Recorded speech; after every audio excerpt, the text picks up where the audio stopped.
And welcome to ESPN College Football presented by Chili's. You're watching the ACC on ESPN as we welcome you.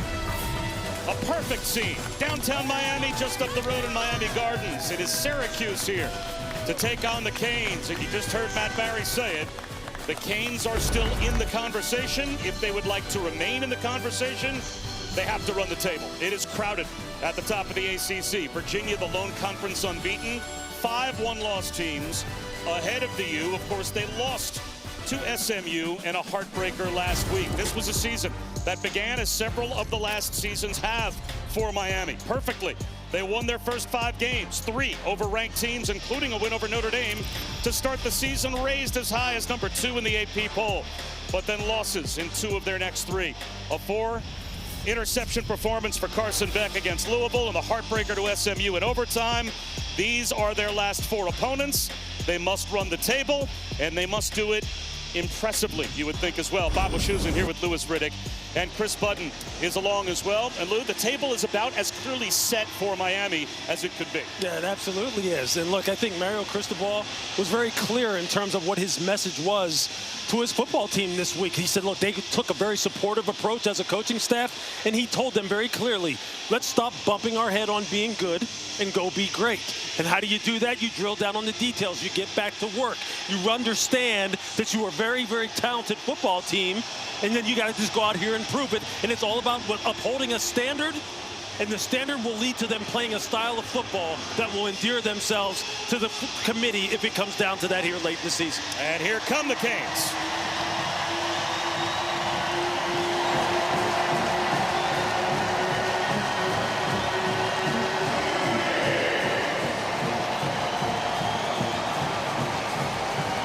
Checking in at number 18 in the initial college football playoff rankings from the committee. And Chris Button, how surprised were they? How surprised was their quarterback? Yeah, Bobby, you're wondering what their attitude would be after that committee ranking came out on Tuesday. When we talked to Carson Beck, he said, I didn't watch the show. We actually had to tell him that he was ranked number 18. But he did talk with some of the younger guys of this group to remind them that there is still so much football left to play. So did Mario Cristobal Friday during their walkthrough. They had a meeting. He didn't say a single word. Instead, he showed 30 of their best clips from the year. He said, I want them not to remember, but to realize that they are still a very good football team. Well, Louis, to your point, don't bump your head against good. Go be great. Yep, that's what the challenge is here today. And it's going to start with the quarterback play and then this fantastic defense. I think we're in for a very exciting afternoon of college football here in Miami.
Miami will start with the football, and if they run the table, our playoff predictor still has them with a 1-in-4 chance to make the 12-team college football playoff. A longer shot by far to make the ACC championship game. It certainly seems like the only road for the U is to get in as an at-large, and that road has to begin today against Fran Brown's Syracuse Orange. And Lewis, last year when Fran Brown had an NFL quarterback at Kyle McCord, he put up a 10-win season. The quarterback carousel this year with the injury to Steve Angeli has been brutal. Yeah, it sure has, and we were there to witness it, unfortunately, down in Clemson, South Carolina, when Steve Angeli went down with that season-ending injury. This offense was humming. They looked like they could put up points with the best of them once again. Now it's back up to young Ricky Collins. See what he can get done here today. Let's take a look at today's player spotlight, brought to you by Cintas. And Carson Beck needs to hold on to the football and take care of it today. If you go back to last season, he's thrown an interception per game in his last 21 games. Yeah, that's something he's going to have to really drill down on, making sure he's protecting the football. But in his defense, look, he feels as though he played the best game of his season last year in Dallas against SMU. And his offensive coordinator really backed him up in Shannon Dawson, saying he played spectacular in that football game. He's as comfortable as he's been all season. See if he can carry it over here to today. Play action on first down from a clean pocket, but a tipped ball at the line, and on a dive, Antoine Delorier nearly picked it off. It's a nice job by defensive tackle Kevin Jobity of getting his hands up and knocking this ball down, because he had the dynamic freshman Malachi Toney coming open in the middle of the field. You can see him right there on that intermediate in route. And look, Malachi Toney, if you've watched any Miami Hurricane football, you know who he is. And I'm sure he's going to introduce himself here at some point in this game early on. Spinning is JoJo Trader, and it looks like he got just enough to get to the line to gain. That'd be the nose of the football short of the 35. Oh, they're going to mark it on the 35-yard line, so that should be a first down. Unless it's third down in inches. And if it's third down end an inch. No, they now signal yes, they move the chains. It is a Miami first down.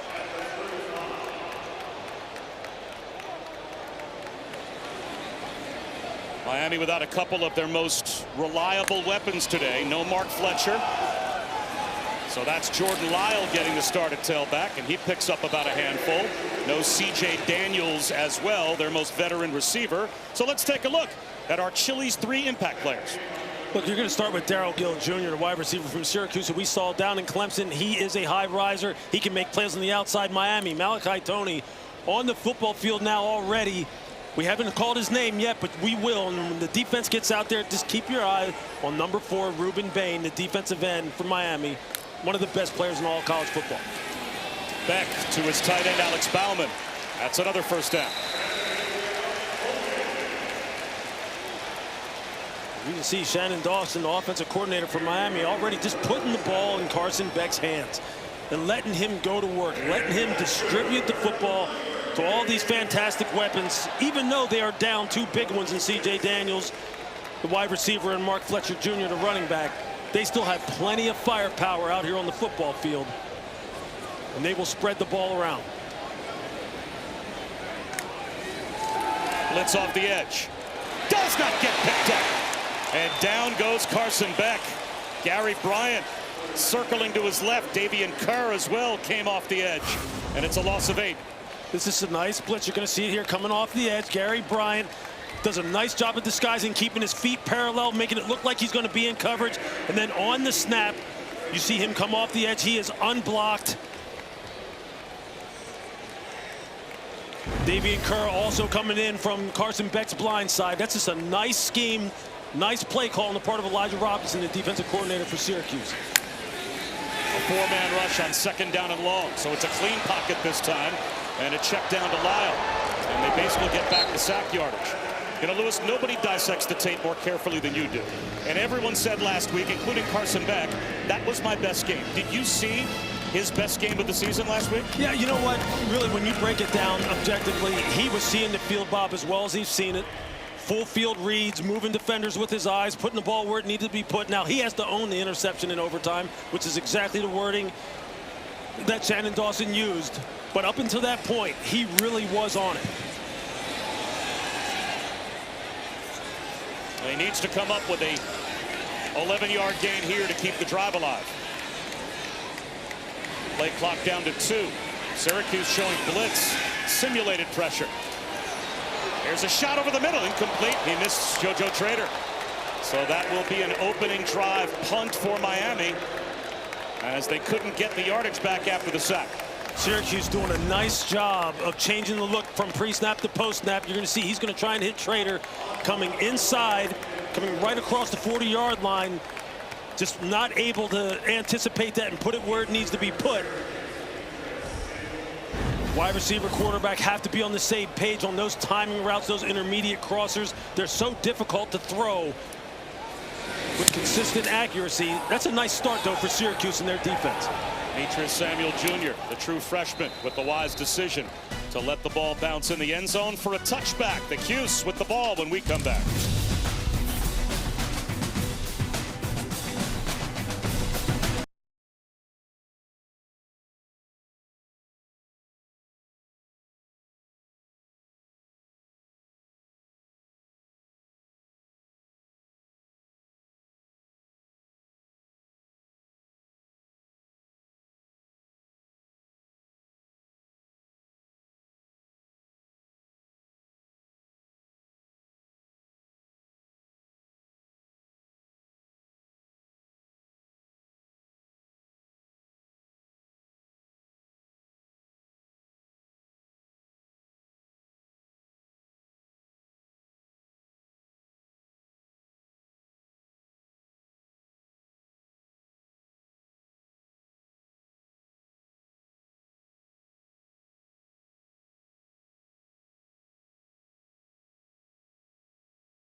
Well, let's take a look at our keys to victory here today for the Miami offense. Eliminate penalties, dominate on the ground. They threw the ball out in that first drive. They have to establish that run game. Defensively for Syracuse, generate turnovers. Get the ball back to your offense.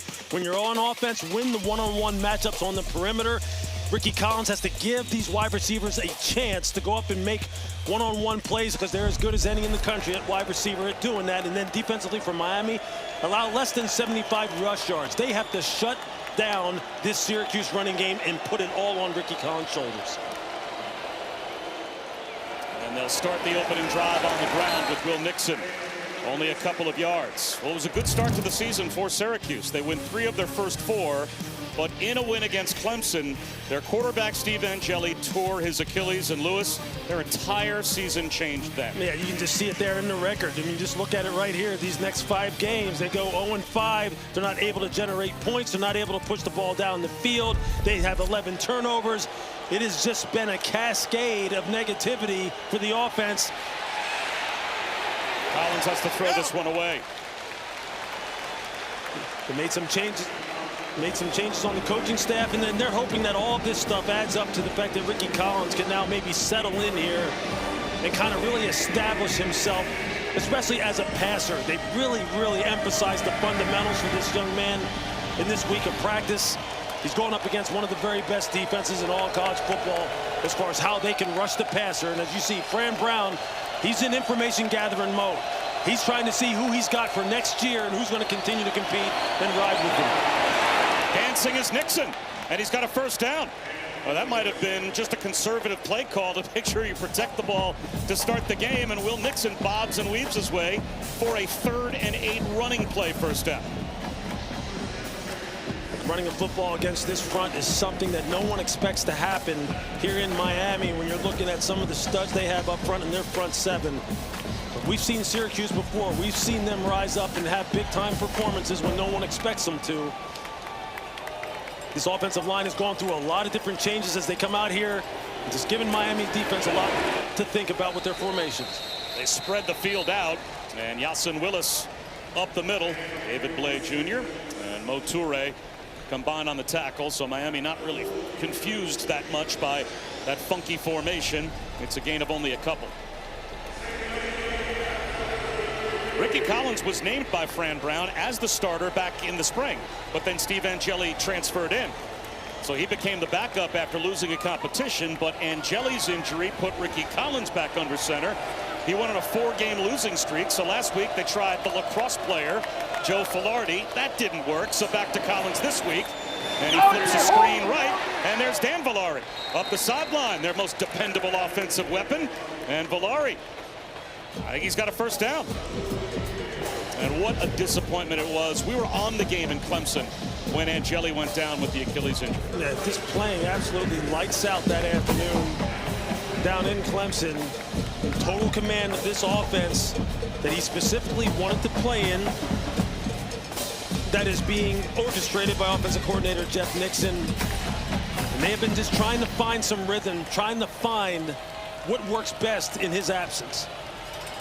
Yasin Willis about a yard.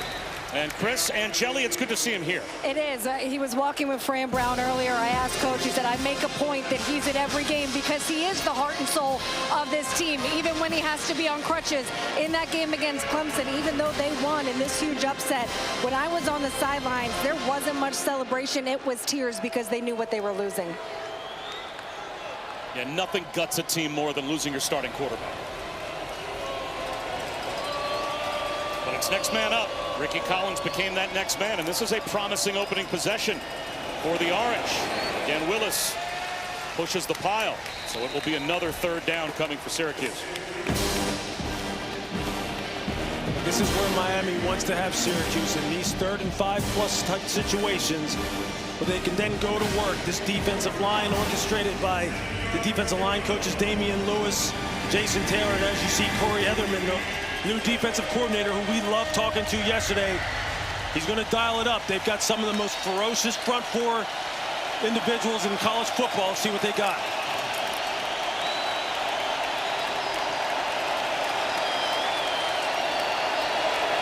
Play clock at 4. Down to 2 and 1. Collins gets it off. 5-man rush coming.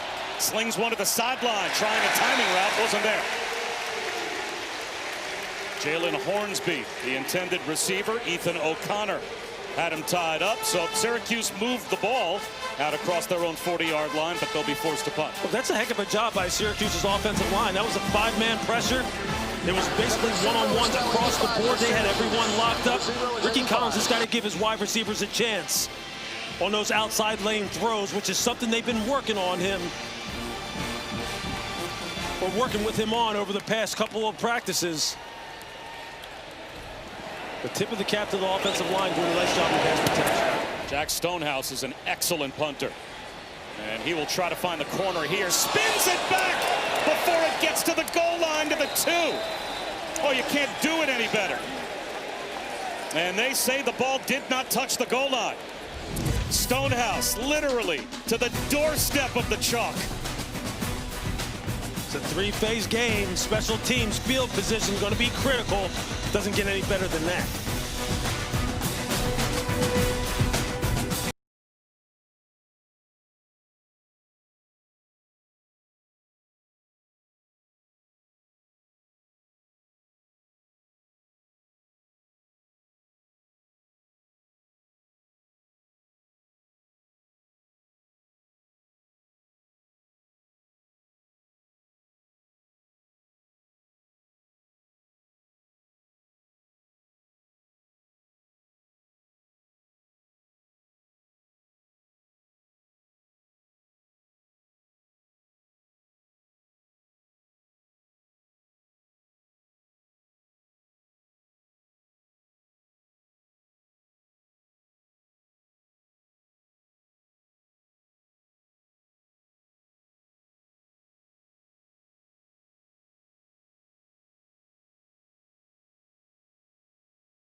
ESPN College Football is presented by Chili's 3 for Me, the best $10.99 you can eat. In overtime, Carson Beck picked off by Ahmad Moses, and then TJ Harden walks it off. And a game where afterwards Miami Lewis had to be sitting in the locker room and on the bus looking at each other saying, how did we lose that game? Unfortunately, it's been a trend for the Canes in November and December after what have been great starts the last 3 years. Yeah, one of the things they're going to really need to focus in on today is no penalties. They had 12 for 96 yards against us, and you can't win doing that. The details, drilling down on the details. Jordan Lyle, little breathing room out to about the 4-yard line. They had 8 first-half penalties in last week's game alone.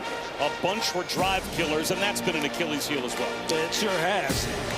The self-inflicted kind of look.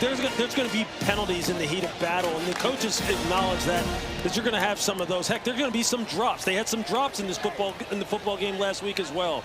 But you just can't have the self-inflicted stuff. That's really just a matter of concentration. They want to get rid of that here today. Beck scans the field. Short of the line to gain, out to about the 10-yard line. He finds Trader. So it'll be 3rd down and a 1.5 yards. See, the lack of explosive plays down the field, pushing the ball down the field has become something that they want to improve upon. They have tremendous run after the catch guys. Malachi Tony, who operates primarily in the slot, and someone who you're going to look for in this type of situation if they throw it. He's as good as there is at creating, but it's the air yards, getting the ball down the field as they go empty here. And bring the back in the backfield.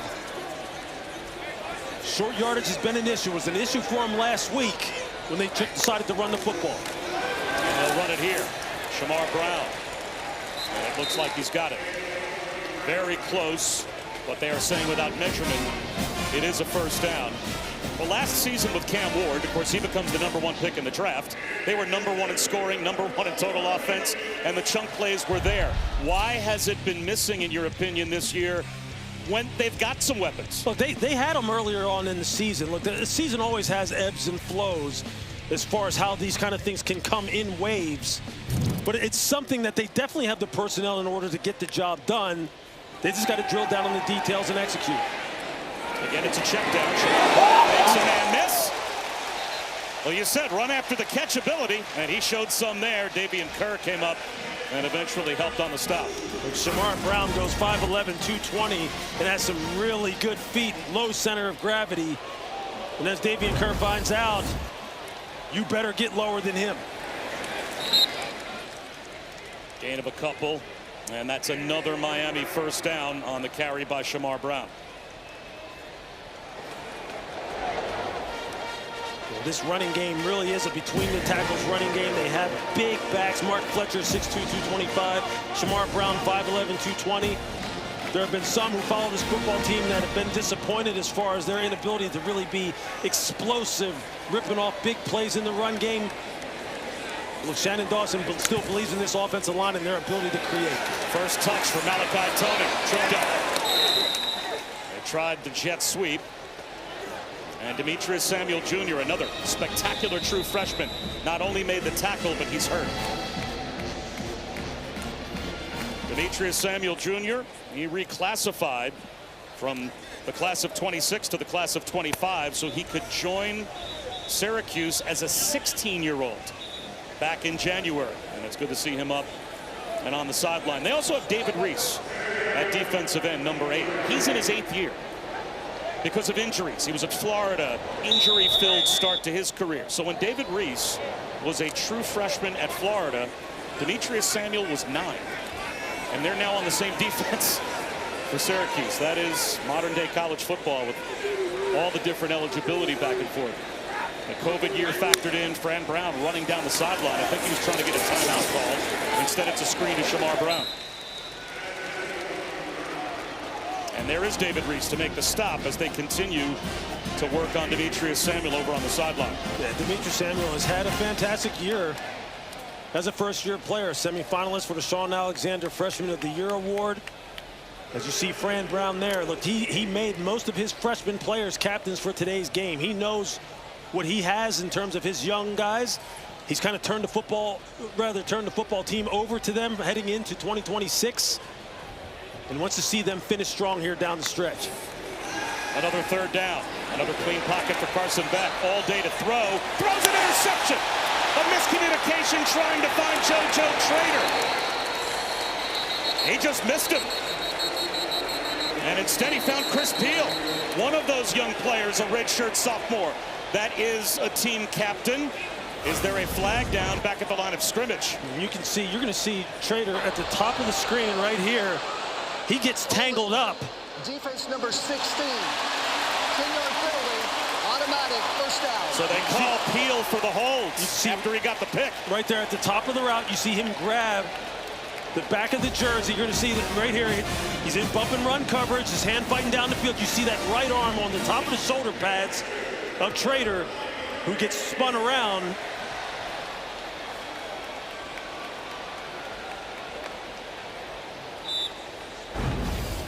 Fran Brown not happy with the way in which that was.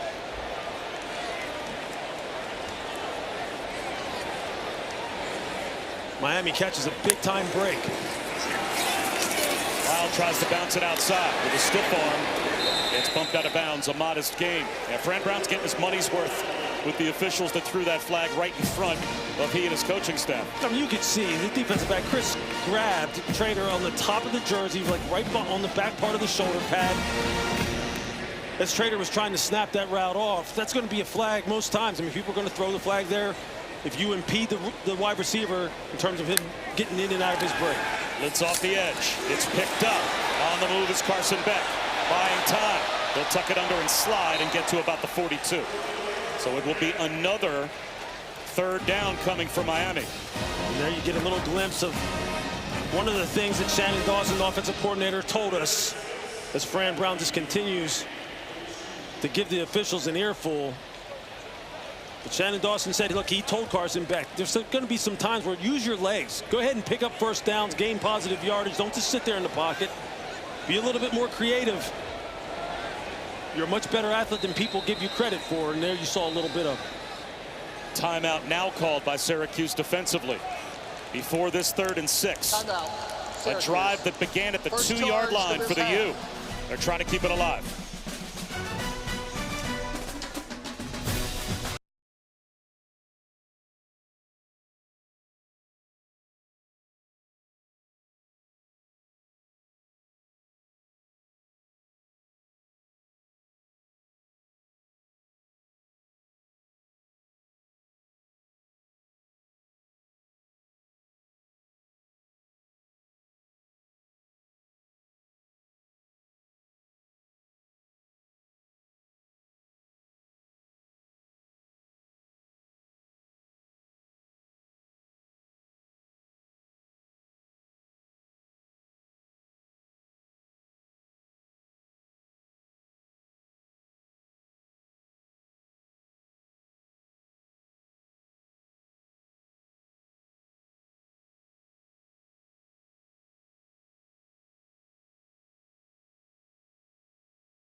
It's the Taco Bell Live Más Student Section. Only one student section can claim the title of Live Más Student Section of the Year. Who will take home the trophy this year? Might be those 6 guys. Guys have my vote. No score and a 3rd and 6, so a chance again for Syracuse here, Lewis, to get a stop.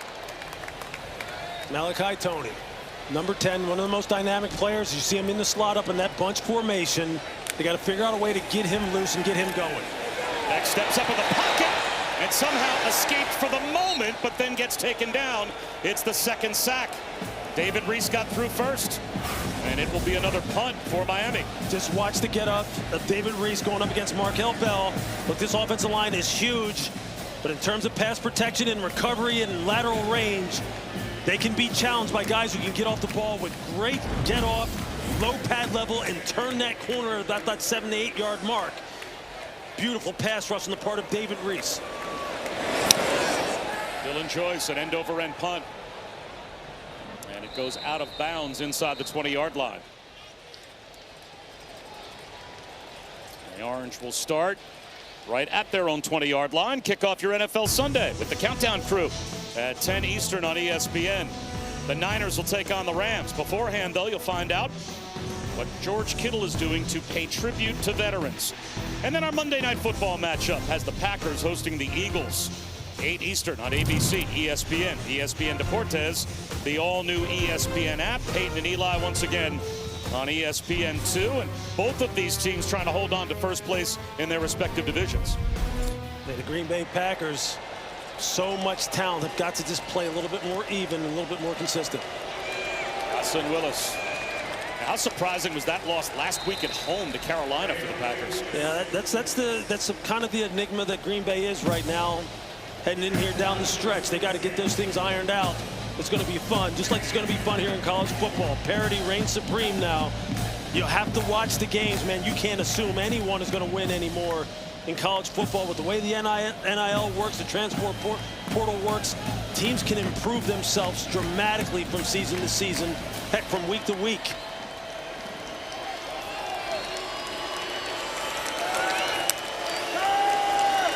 Four-man rush. Collins backpedals, and the screen incomplete. Dropped by Willis. And maybe a wise drop. He might have lost yardage. There was Reuben Bain creating havoc. And this is his signature move. Watch him. He's just going to chop the inside arm down and then dip that inside shoulder and turn the corner. Watch. There's the chop. And then you kind of rip and you swim and come underneath, bend that corner. He's just got that great get off. They have got a bunch of guys on this defensive line. Akeem Mesidor, number 3. There you see Bain on your screen. Herbert Scroggins, the 3rd. You're going to see him in there. David Blay, Justin Scott. They've got a bunch of them. They rush 4 again. Collins sidearms one, and no chance to pick up the first down. Xavier Lucas, a form tackle on Darius Johnson. And that time it was Marquise Lightfoot. Just running the 3-man games off of the blind side of Ricky Collins and get pressure right down the middle. So it will be a Syracuse punt to start the second quarter. Scoreless after 1 here in Miami.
Welcome back. Joined with Syracuse head coach Fran Brown. How would you evaluate what you've seen from your crew in this first quarter? We just got to keep having fun. I think they're playing together. They're playing as a team. And just hope that we keep, not hoping, we got to continue to play together as a team, continue to believe in each other, and just have all the faith in the world in each other. What has worked so well defensively? Just believing in each other, everybody doing their job. Dart, our core values, dart. Thank you. Thank you. Yeah, dart, Lewis, they lean on those core values. They sure do. It stands for detailed, accountable, relentless, and tough. It's something that Fran Brown has really instilled in this football team. It's how he wants them to play regardless of who's out there on the football field, and it's served them well, and they're playing that way so far. Stonehouse will try and change field position. Tony dangerous, flag down at the snap. Tony takes a look, late fair catch signal at the 25-yard line. We'll have to check the penalty marker. A 52-yard punt and enough hang time for no return. That's an NFL punt from Jack Stonehouse if it holds up. It's against Syracuse.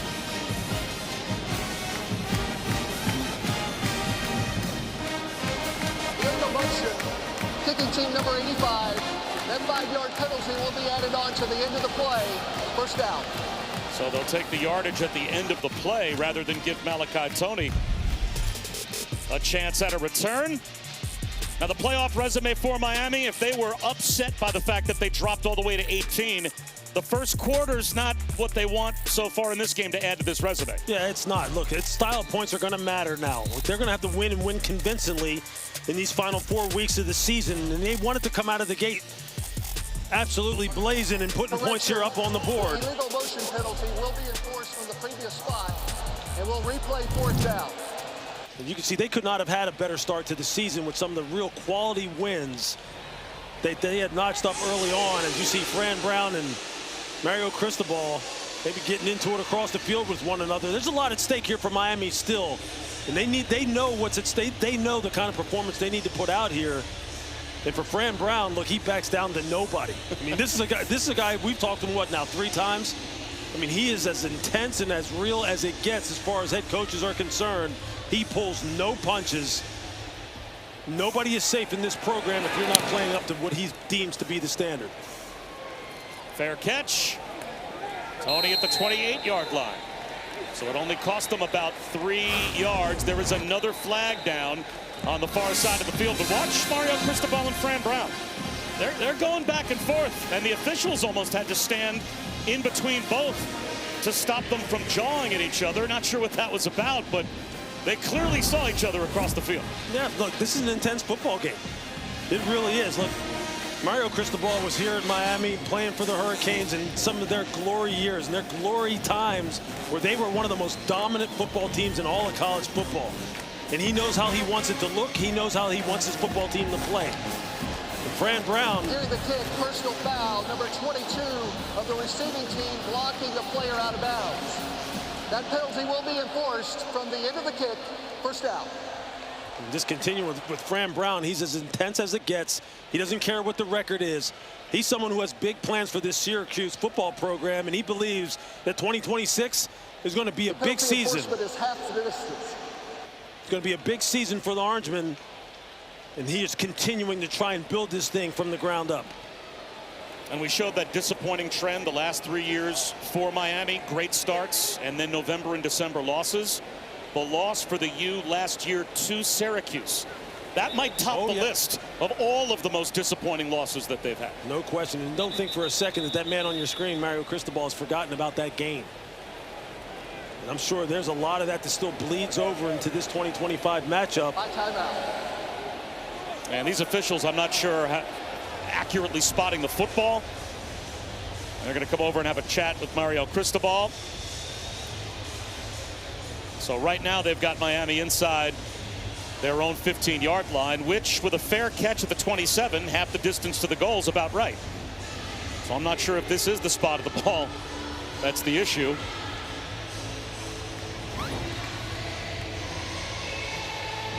Now we're going to go all the way across the field and chat with the other head coach.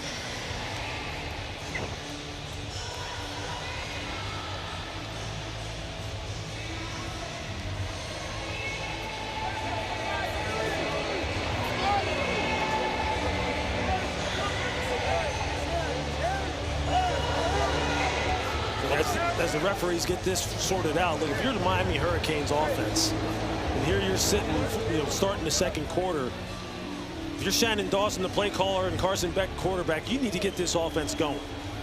You need to get some drives, sustain, pick up some first downs. You need to kind of like wake up this crowd here today and kind of like generate some excitement for your football team. Get it into the hands of the playmakers here that can kind of get this thing started. And that starts with Malachi Toney. Figure out what the best ways are to get the ball in his hands right now and get this thing moving. So after a long delay with the officials, Miami back to work. Shamar Brown dragging a tackle all the way out across the 25-yard line for a first down. 13-yard gain.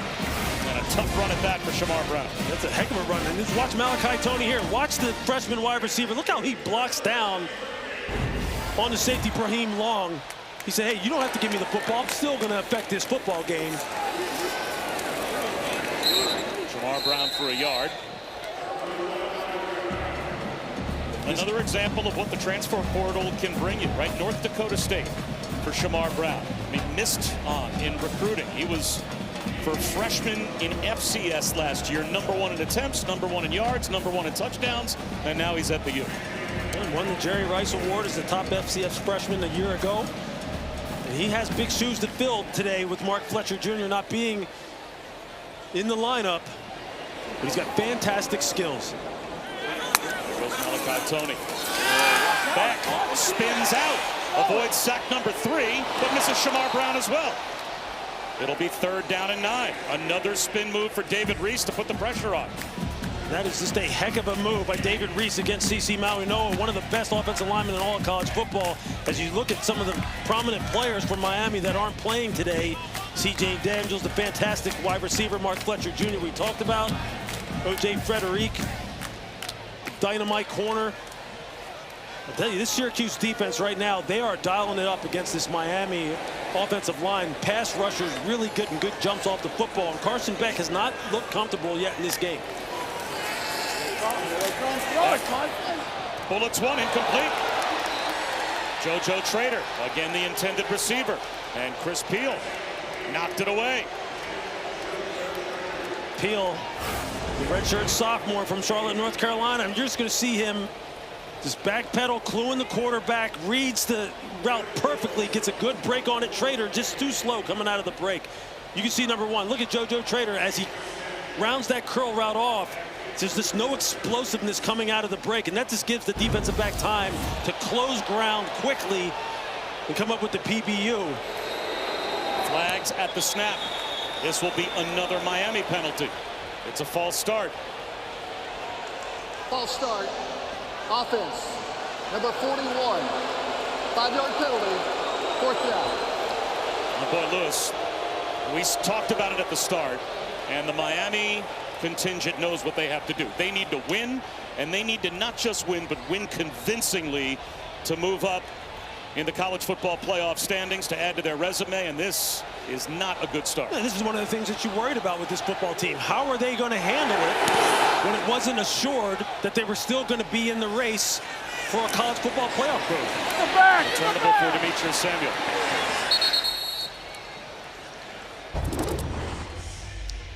A frustrating start for Carson Beck. I mean, this is something that he's going to have to make sure that he puts on himself. He's the leader. He's the quarterback. He has to lead the charge.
Animated frustration for Carson Beck leaving the field, and Lewis had continued on the bench. Yeah, this is just not the look that you want. You cannot be showing signs of being exasperated early on in this football game. You only played one quarter. You're the leader. You were the guy who was brought in here to follow a guy like Cam Ward, who's the #1 overall pick in the draft. This is your football team, your offense. You have got to set the tone.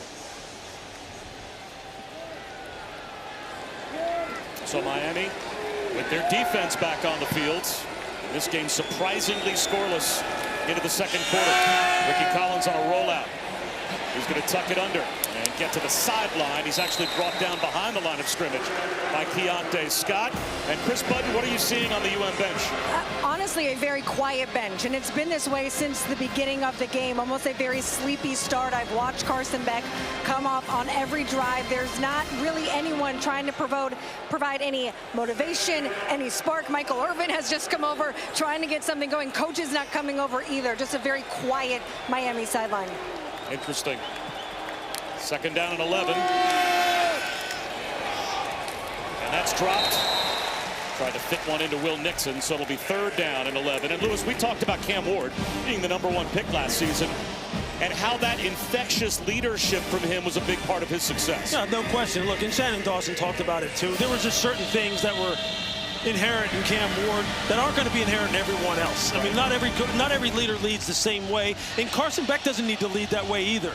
But in times like this, where if you want to have any shot of making it to the college football playoff, you're going to have to be the one who takes the bull by the horns and lead them out of it. And now for this defense, they have to get off the football field here and get the ball back to their offense. Escaping is Ricky Collins, and he's got a first down. He found an escape hatch. Great eyes from Ricky Collins. Just watch it, the navigation of Ricky Collins in the pocket. Watch how he steps up and to his left, keeps two hands on the football while his eyes are down the field. I mean, that's textbook. That's the kind of thing that Fran Brown wants to see from his signal caller. That's why he made some of the changes he made on the coaching staff. And you see it paying off in his footwork. One-on-one down the sideline, almost intercepted. Xavier Lucas, he tied up Jalen Hornsby. And Lucas is going to come down with that interception. Ball hits him right in the hands. Did a really nice job playing one-on-one coverage on the outside. He's in press coverage, pins the wide receiver to the sideline, turns, looks back for the football, does everything perfectly, just needs to finish. Ricky Collins got to be sure to keep the ball out of harm's way. He's trying to give his receivers a chance. You see the mobility component that he has to his game. Just has to protect the football. Near midfield to make it third and manageable. Nice little quick pass, change the launch point off of play action, get Ricky outside the pocket on a half roll, slows Ruben Bain's rush down. That's a nice play call by Jeff Nixon, the offensive coordinator, to get him in a third and manageable situation where now Ricky Collins' legs comes into play again if he can't find an open receiver. True freshman Darian Williams in motion. Miami shows blitz, here they come. Collins, he finds the true freshman just beyond the sticks for a Syracuse first down. That's a nice job by Ricky Collins. He's going to get pressure in his face. You're going to see the nickel, Keontae Scott coming off the edge. He knows exactly where his outlet is immediately and gets the ball to Darian Williams. Again, another one of these freshmen that Fran Brown continues to put responsibility on their shoulders here in the final stretch of this football season, building towards 2026. Another Miami blitz. Another one-on-one down the sideline.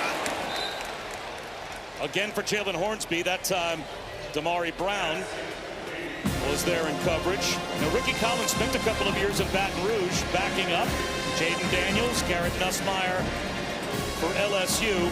He was really mentored by Jaden Daniels. He was described as being attached at the hip. They've worked out together in the offseason as well. So that's a pretty good tutor. Absolutely is. And look, what Ricky has to do, especially on these outside lane throws, these back shoulder fades, these back shoulder comebacks, he just has to give his wide receivers a chance to compete for the football. 2nd and 10. This time, he will not escape.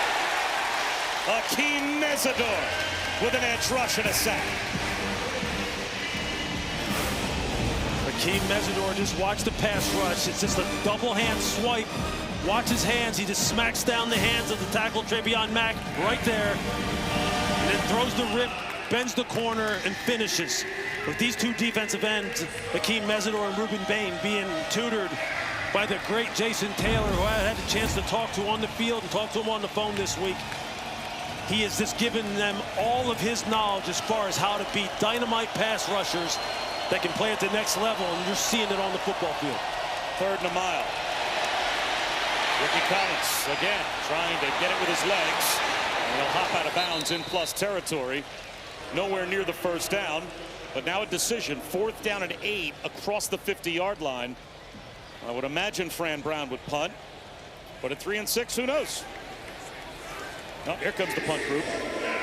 Yeah, I don't know if I've heard you speak more glowingly about talking to a coach, an assistant, a player, whatever, than you spoke after you spoke with Jason Taylor. Look, he is just, he's the dude, man. There's just certain guys that when you look at him and you see Jason there on your screen, he was a bad, bad dude on the football field as far as his ability to rush the passer. And, you know, some of the great players like himself, they can't always communicate with youngsters as far as how to get it done. He is a great communicator. He is going to be a future head coach if he wants to be.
Today's playbook brought to you by Flyhouse. Good start, Lewis, for the Syracuse defense. Yeah, just changing up their looks in terms of their pressure packages. This time they bring Gary Bryant off the slot. They're not able to get him picked up, and he gets a free run. And then you just see David Reese just going to work on Markel Bell with the outside speed rush. And making Carson Beck feel uncomfortable in the pocket, as you see Shannon Dawson, the offensive coordinator. I mean, these first 3 drives, that's just not what you want. You don't want to be punting the ball away. You are expecting to move this football down the field with a defense that is against a defense that's really struggled this year. I mean, there's just no two ways about it. Syracuse has struggled on the defensive side of the ball. And this is not a talent issue on the part of Miami. This is a team that right now is struggling to maintain their focus and string together some good plays and some good series that result in points. They need to get it together here quickly. Right here with Jordan Lyle.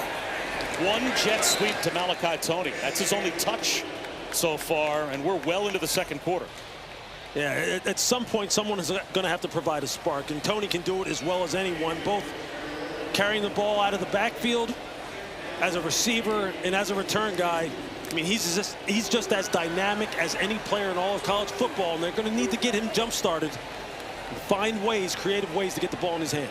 Just like Demetrius Samuel Jr., he also reclassified. Malachi Toney turned 18 back in September. Started the season as a 17-year-old on this Miami offense. The crowd getting antsy. Anwar Sparrow made the stop on that run for the Syracuse defense. So now it's third down. Look, I understand what Shannon Dawson wants to do. He figures I have an offensive line that goes 345, 325, 345, 335, and maybe an offensive tackle in CeCe Mauanoa who's going to be a top 5 pick. But they have got to generate some explosiveness. They got to get this ball on the perimeter and get this ball down the field. Only 1 for 4 on third down so far. Carson Beck floats one. Catch and run. No, a drop for JoJo Trader. Well, that looked like he was off to the races if he could have held on. Instead, it's fourth down again. It was JoJo Trader last week that had a drop that led to maybe a game-changing play in terms of momentum against SMU. You see him here on the shallow cross. Ball's just right in his hands, a little bit behind him, but you got to pull that in and you got to be off to the races. This has got to be a completion. And this is kind of the kind of thing that has been ailing Miami over the past 3 weeks in terms of their uneven performances that have resulted in them losing 2 of the last 3. You mentioned it, Trader last week, a ball off his fingertips that resulted in an SMU interception. That was the only touchdown SMU had the first half, but it kept the game close, and eventually it was an SMU win.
A look at this week's college football playoff rankings brought to you by Allstate. 2 games of the top 12 right now.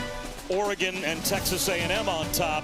Fernando Mendoza and Indiana. An incredible touchdown drive at the end to pull one out of the fire against Penn State, and certainly a statement made by Texas Tech, Lewis, against BYU. Yeah, but Texas Tech, they have got it going on down there. And how about Mendoza's throw and catch at the end of that Penn State game? That's as good a throw and catch as you will see.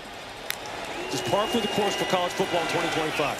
Hassan Willis backs his way for about 3.5. I was told a bunch of my Jets buddies were at that game checking out Fernando Mendoza. I'm sure they're going to be doing all of their homework with all the first-round draft choices they have coming their way the next couple of years. There are a lot of NFL folks watching that Indiana-Penn State game today. Look, the quarterback position this year has just kind of been a revolving door as far as what the consensus seems to be in terms of who's the top quarterback in the country. Yep. It's made the year exciting. Maybe not exciting for the fan bases, but it's made it exciting for the viewers. Again, Hassan Willis, 3 yards short of a first down. Who's your Heisman guy at this point? Do you even have an identifiable favorite for the Heisman? Yeah, I mean, that just changes week to week. And I think at this point, you know, a lot of times, just like the conversation for the MVP in the NFL, I don't like getting into that too much right now. Because right now, there's a lot of good football yet to be played. And I think you're going to have to look at the entire body of work, because these young men, well, they can go from 1 week looking fantastic to the next week, you just leave you scratching your head.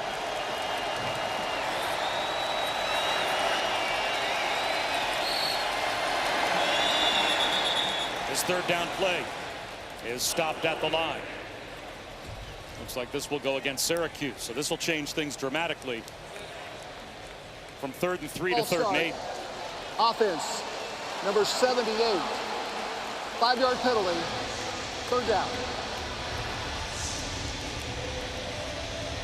It has been an adventure on the offensive line, just trying to find healthy bodies for Fran Brown. Yeah, it's just been a revolving door. They haven't barely been able to settle in. I mean, Joe Cruz, who you see starting at the center position, typically a starter at the right guard position. Demetrius Weatherspoon, normally the right tackle. Travion Mack, the left tackle. No TJ Ferguson here today. It's been tough to really establish some continuity up front for them. Tough against these pass rushers for Miami. Nice shoulder dip, though, for Ricky Collins. And he will come up 2 yards short. Mo Toure made the tackle for Miami. Now you see the athleticism of Ricky Collins. His poise in the pocket. Looks a lot more under control. Still needs to be a little bit better as far as his accuracy outside the numbers. Number 19 is now number 85. There's just no margin for error for this Syracuse offense. You can't have self-inflicted penalties. You have to stay ahead of the chains. You can't get in 2nd and 3rd and longs. But their defense has played pretty darn good here today, and really has Miami's offense just looking awful sluggish. And a chance to control field position again here. Malachi Tony inside the 10-yard line on the fair catch. Now a quick word from Verbo. As your host, I have some rules. First, no showers longer than 5 minutes. This isn't a spa. That's the rule.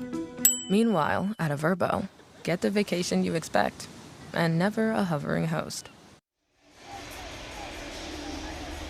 It's been a struggle so far for the Miami offense and Carson Beck. This is a quarterback, though, that before he lost to Louisville, he had never lost a game at home in college. And Carson Beck has played some high-level football. He knows what it's supposed to look like. He's also no stranger over the past couple of weeks to slow starts. The score was tied 7-7 2 weeks ago against Stanford, and they wound up winning 42-7. Over the middle, and this time a hookup. Keelan Marion spins out across the 30. Flag thrown very late from the secondary as his forward progress was stopped at the 35. We'll have to check the penalty marker.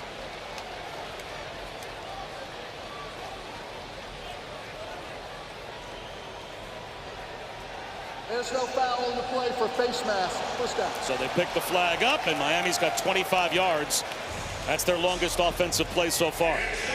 They only had about 60 yards of total offense before that play.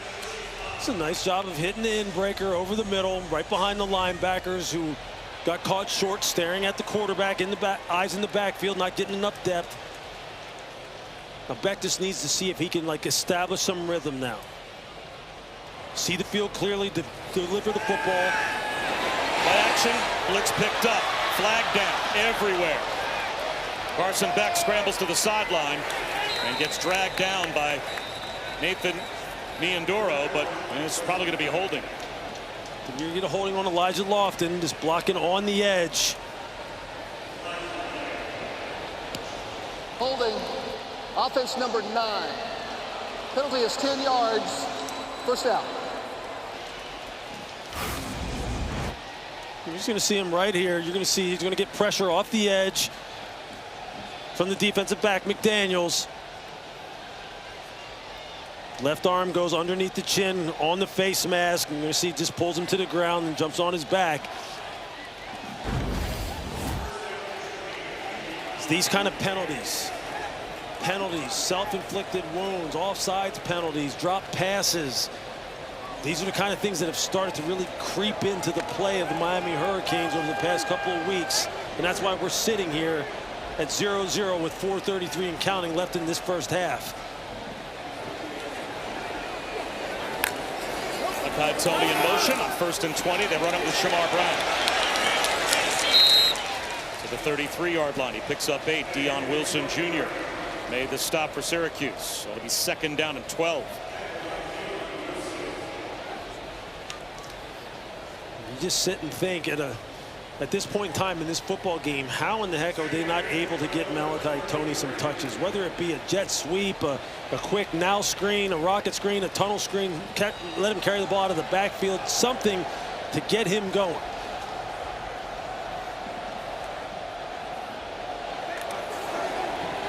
Tunnel screen. Jalen Upshaw, the freshman, gets loose down the sideline.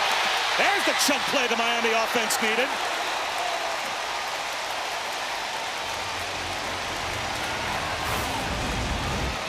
Just look at the block from the center, Brockemeyer, 52. Watch him come out here and just absolutely decleat Demetrius Samuel. Maybe that's what wakes up this Miami offense, this offensive line, just lowering the boom on that wide receiver screen. You've seen this before. This offensive line is big and physical. They can play nasty when they are locked in. Maybe that's the spark they needed. There goes Gerard Pringle, another true freshman in motion. Slant left. That's a first down. Another true freshman, Joshua Moore, made the catch inside the 15-yard line. How about Joshua Moore, 6'4", 215 pounds. I mean, he is built ideally like an X or Z wide receiver on the outside. Long strider, good hands, good body control. As you see here in the red zone, Miami on this season, 73% TD percentage. That's pretty darn good. And nearly top 20 in FBS. So they've been pretty efficient when they've got themselves opportunities. And around. It's Malachi Tony. Throws it back to Carson Beck. He's got a caravan in front. A trick play touchdown for the year.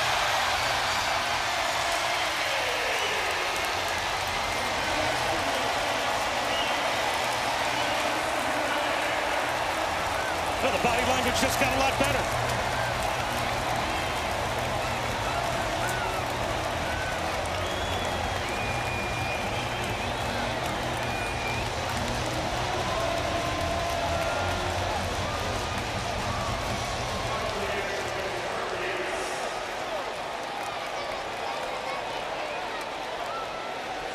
Has to be fun when you practice a play like that, and then in the game it works to perfection, and it just did for Miami. And they've got the 7-0 lead. You see that quarterback background that Malachi Tony has. You're just going to see him start right here. They're going to pull this backside guard. All the other offensive linemen are going to leak out here. Carson's going to hand it off to Malachi. And then just leak out to his left. There, you see the little soft toss. He's just going to stop and turn. He has absolutely no one out in front of his offensive lineman, nothing but green grass. That's a nice play call on the part of Shannon Dawson. Again, Tony, with his background as a quarterback in high school, he's thrown the football before for them. Someone who you always have to account for when it comes to passes like this. That's the spark that this Miami offense needed.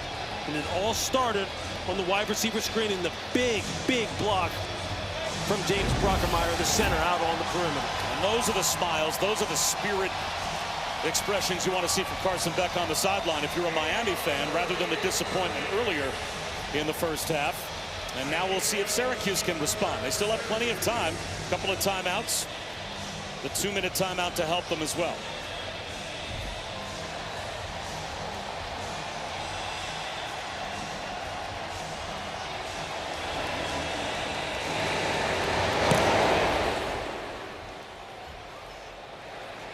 Tyreek Hill brings it out. No, I guess he signaled that he was going to take a knee. You see the passing game just starts to get clicking now. Carson Beck just standing in the pocket, surveying the entire field. He's able to hit Keelan Marion. And then this is the play that really broke it open. Dalen Upshaw on the tunnel screen, able to produce the first explosive, and then here the double pass. Just a little toss to Malachi Tony. Tony turns back and hits Beck, who just walks into the end zone. You see Malachi Tony just saying, hey, look, man, I'll get you going. We'll get this thing rolling. Malachi Tony was a quarterback until he was 13 years old, and then switched to wide receiver, become one of the most dangerous prep athletes in the country. Nothing on first down. Darius Johnson, defended by Keontae Scott, who you talked about all week. Every time we had a conversation about this Miami defense, you mentioned Keontae Scott. Yeah, and I tell you, defensive coordinator Corey Heatherman just said, like, Keontae Scott is really one of the keys to their defense. He is dynamic, playing that star position or nickel position, that fifth defensive back. He's a highlight. As you see Corey Heatherman on your screen, who we love talking to as well. That guy was entertaining. His story is fantastic. But he has got this defense just playing out of its mind, and Keontae Scott is a big part of it. Empty backfield. Only a 3-man rush. Some time for Collins, and now he'll slide.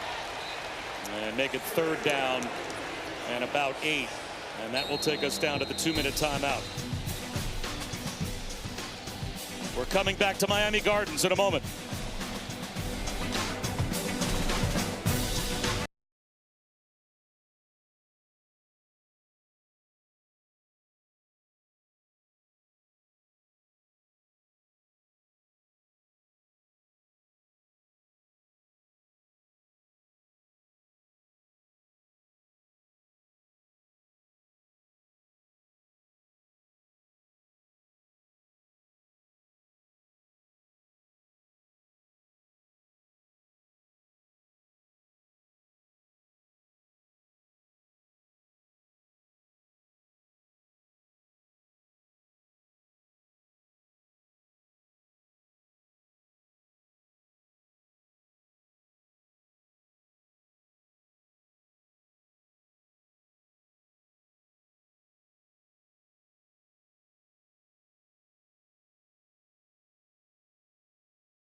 Disappointed to tell Matt Barry no one was looking at him. Couldn't take your eyes off all of those guys. That shot right over his shoulder. Third down, interception touched. Keontae Scott looking for the pylon. It's a pick six. And a pose.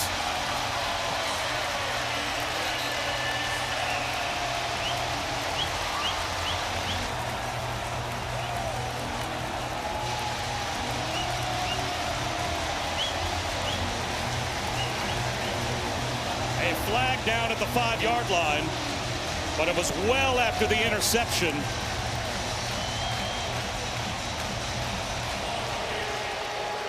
We'll have to check the marker here. Rolling on the field is a touchdown. Personal foul, number 77 on the passing team. That foul will be carried over and administered on the kickoff. So Cam Pringle commits a personal foul on the return. It's a Keontae Scott pick six. He was named a Thorpe semifinalist for plays like that. 2 touchdowns in 23 seconds. We have a much different game than we had a short time ago.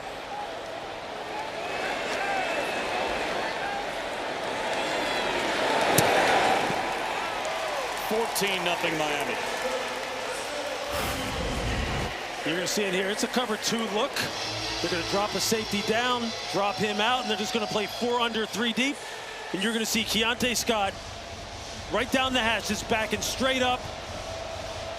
They're trying to hit Darrell Gill Jr. on that in cut. He never sees Keontae Scott just sitting there right in the throwing window. He just has to catch it and then just turn into an athlete after the catch. That's great pre-snap disguise. Good pass rush up front. Ricky Collins is never able to see Keontae Scott dropping underneath that in cut coming inside. Makes a critical error, and Keontae Scott, who we just talked about a little while ago, was one of the most versatile and productive players on this defense. You see him now, this Miami defense starting to get rolling. They took the shirts off right at the right time. They all had rally towels as a result as they celebrated the Keontae Scott pick six. He is all over the box score. He sure is. I mean, he can do it all. He is a guy who can light you up as far as being a hitter. He's a great blitzer that they send all the time as far as all their different 5-man pressures with him coming off the slot. And there you see the kind of athlete he is with the ball in his hands. Just a big-time play. And because of the penalty, Carter Davis kicks it off from the 50-yard line, knocks it into the stands. For 20 years, Allstate has celebrated every field goal and extra point made at participating universities by donating to the university's athletic scholarship fund, supporting all student athletes. Thank you to Allstate.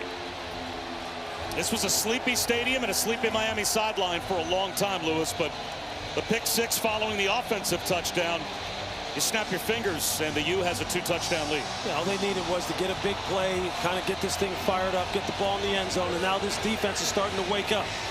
And if you're Syracuse right now, if you're Ricky Collins, you just have to calm down, understand that you made an error as far as reading out the coverage, and just stay methodical. Yasin Willis, 4 yards. Low Toure, another stop. This is all part of the process that Fran Brown is going through with this football team. First charge timeout, Miami. Gathering information. 30-second timeout. Game clock operator, let's put 1:43 on the game clock. 1:43. Thank you. And Mario Cristobal not that worried about the Syracuse offense right now, even after a 4-yard gain.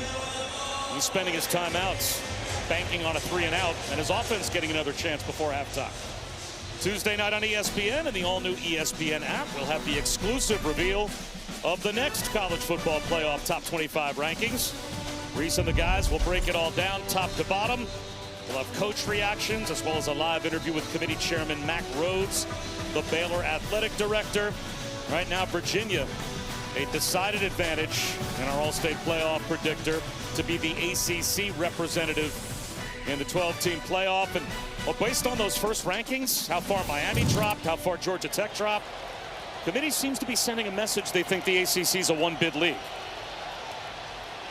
Breaking free. Yasin Willis close to midfield before he goes out of bounds. 22 yards. That is excellent execution on the part of the Syracuse offensive line. Just run a little bit of a power scheme, pull the guard around. And you see Willis just hit that thing downhill, and he is out the gate. They give it to him again. And this time only 2 yards. And it looks like Miami's not using their timeouts now. Syracuse still has 2 left.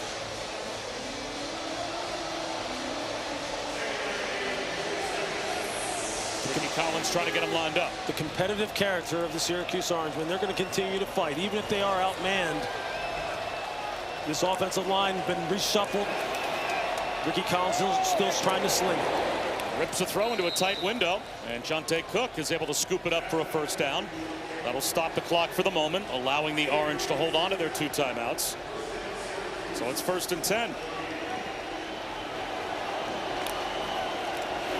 Play action for Collins again. A one-on-one down the sideline. Nearly hauled in. Cook had it in his hands. Couldn't make a contested catch around Xavier Lucas. That is a heck of a throw by Ricky Collins. As you see Jonte Cook with the outside release going up against Lucas. Look at where he drops that ball in there. He puts it at the only spot really where Cook can potentially make a play on it. You're seeing Ricky Collins, though, as far as his fundamentals, his footwork in the pocket, hitting his back foot, letting the ball go. He's trying to establish some good habits and work on his development. Reaching up to make the catches, Cook. And he's 2 yards short of a first down. But didn't get out of bounds to stop the clock. So still 2 timeouts. 3rd down and 2.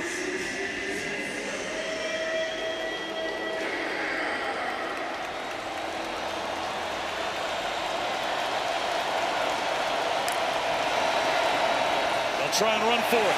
Willis breaks a tackle and bulldozes his way into the red zone. Toure missed the tackle near the line of scrimmage, allowing Yasin Willis to pick up 13. That's a heck of an individual effort on the part of Willis to make Toure miss in the backfield, prevent the negative run, and then pick up the first down to give him a fresh set of downs here. This is a nice drive. This is a nice response on the part of Syracuse. You see Ricky Collins. He does not look shaken by any means. He has continued to fire this football, play with good fundamentals. And here they are in scoring territory. Willis bounces it.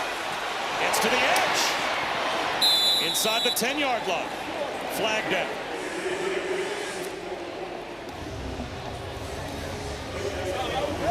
Another good read, another good run by Yasin Willis to jump this ball outside with a nice jump cut. Actually, no flag thrown on the play. Syracuse playing hurry up, high snap, pulled down, and Willis gets to about the 5-yard line. Again, those 2 timeouts available. And Fran Brown will call one here. How about this response? Timeout, Syracuse, 30 seconds, first down. How about this response by this Syracuse offense? Heck of a drive. No question about it. Miami able to get some things going here with the throwback to Carson Beck, which is a great play call from the part of the Miami offensive coaching staff. And then just a big-time pick 6 by Keontae Scott, sitting right where he needs to sit in the throwing window and then turn it into an athlete and putting 2 touchdowns on the board and building a 14-0 lead. But this is the best offensive series that Syracuse has had here today. Well, this is Syracuse offense last week with Joe Filardi at quarterback that only threw for 39 yards in the game. Yeah, I mean, this is, again, this is what you expected. This is really what Fran Brown wanted to see with some of the changes now with Mike Johnson, the new quarterback coach, in the room with Ricky Collins, really working on his fundamentals and his process. 30-second You know it's going to be a work in timeout, progress. It wasn't going to be perfect, but he's looked pretty good here in this drive in particular. Mario Cristobal calling a defensive timeout here. So 22 seconds. Still a timeout. Bob Wischusen, Louis Riddick, Chris Budden with us as well. How about the overall for Miami, though, in the first half? They're the ranked team. they're the team still in the mix for the college football playoff. Yeah, it was a little bit of a sluggish start. That's no secret. I mean, but they were able to finally muster up some excitement in terms of explosive plays, and then the defense kind of comes up with the pick six. Nothing ignites a football team better than a scoop and score, a pick six, or a return for a touchdown, and they've done that so far this year at different points in time. But now again, hey, Syracuse, give them credit. Yep. They have not folded and said, hey, you know what, Miami, we're going to lay down for you and let you kind of build up your resume, you know, and kind of impress the CFP, the College Football Playoff Committee. We're going to continue to fight. Here we are knocking on the door to make this a one-score game.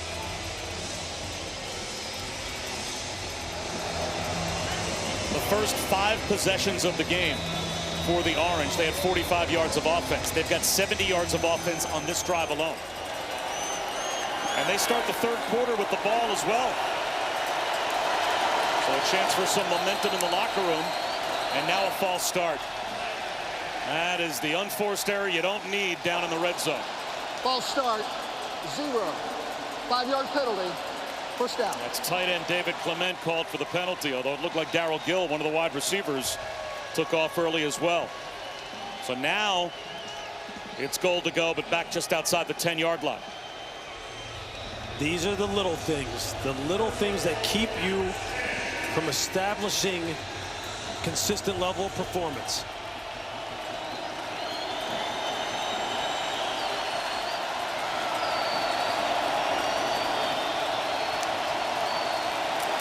They'll run it with Willis, and he won't go anywhere. That's going to force Syracuse, I would think, to call their last timeout now. They have to. Did the ball get ripped out by Miami? They think they've got it, and the officials are trying to pry the pile apart. Miami thinks they've got a takeaway, and they do.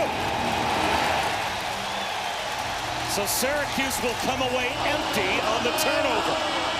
Rolling on the field is a fumble recovered by Miami. First down.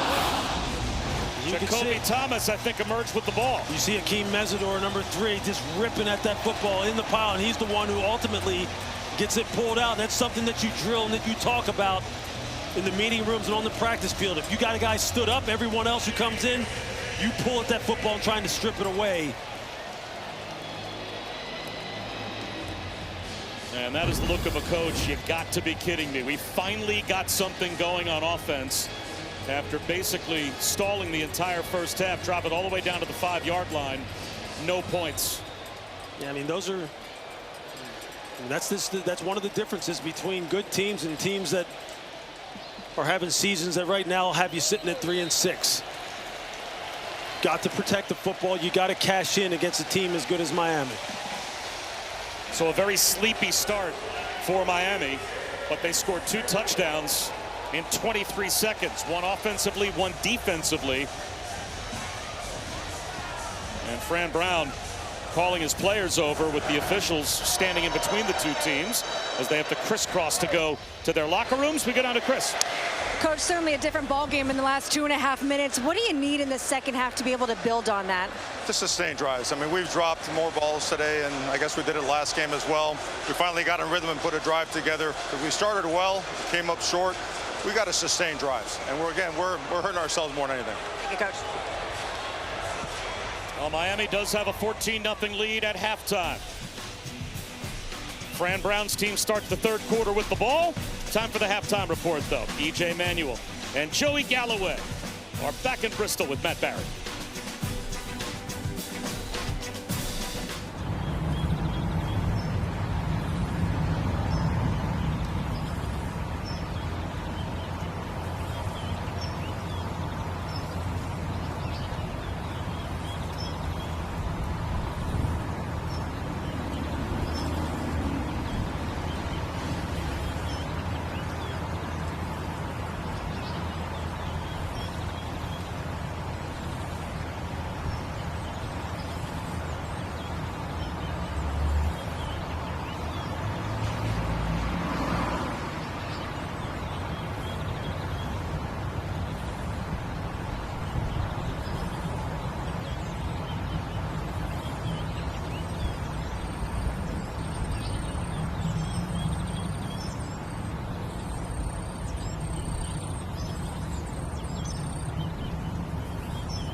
ESPN College Football presented by Chili's. You're watching the ACC on ESPN. Perfect day on the beach here in South Florida. And a sleepy first half played between Miami and Syracuse. Carson Beck with a 14-0 lead. Only 7 offensive points put on the board by Miami in the opening half. But, Lewis, they did get a defensive score as well. They sure did. Look, they started to turn it on late in the second quarter. Started to find some rhythms, find some momentum. You heard Mario Cristobal talk about before he went in for halftime that they need to stop hurting themselves, and we'll see if they can do that. For Syracuse, it's about getting this ball here in this first half possession and trying to build off of some of that late first half momentum that they had going until they turned the ball over. Syracuse won the toss and deferred, so they start the third quarter with the ball. But a very disappointing turnover inside the red zone to end the first half with no points. And they'll start the second half after a touchback. Papa Schusen, Lewis Riddick, Chris Budden. Is this second half for Miami? Play well, win the game, or is this we need to go out, hit the gas pedal, and impress the committee second half? No, I think it's more the latter for sure. I mean, they understand what they're up against. They understand the style points matter. But Mario Cristobal says it's about the standard that they want to play with, because that'll lead to the style that really pleases the College Football Playoff Committee.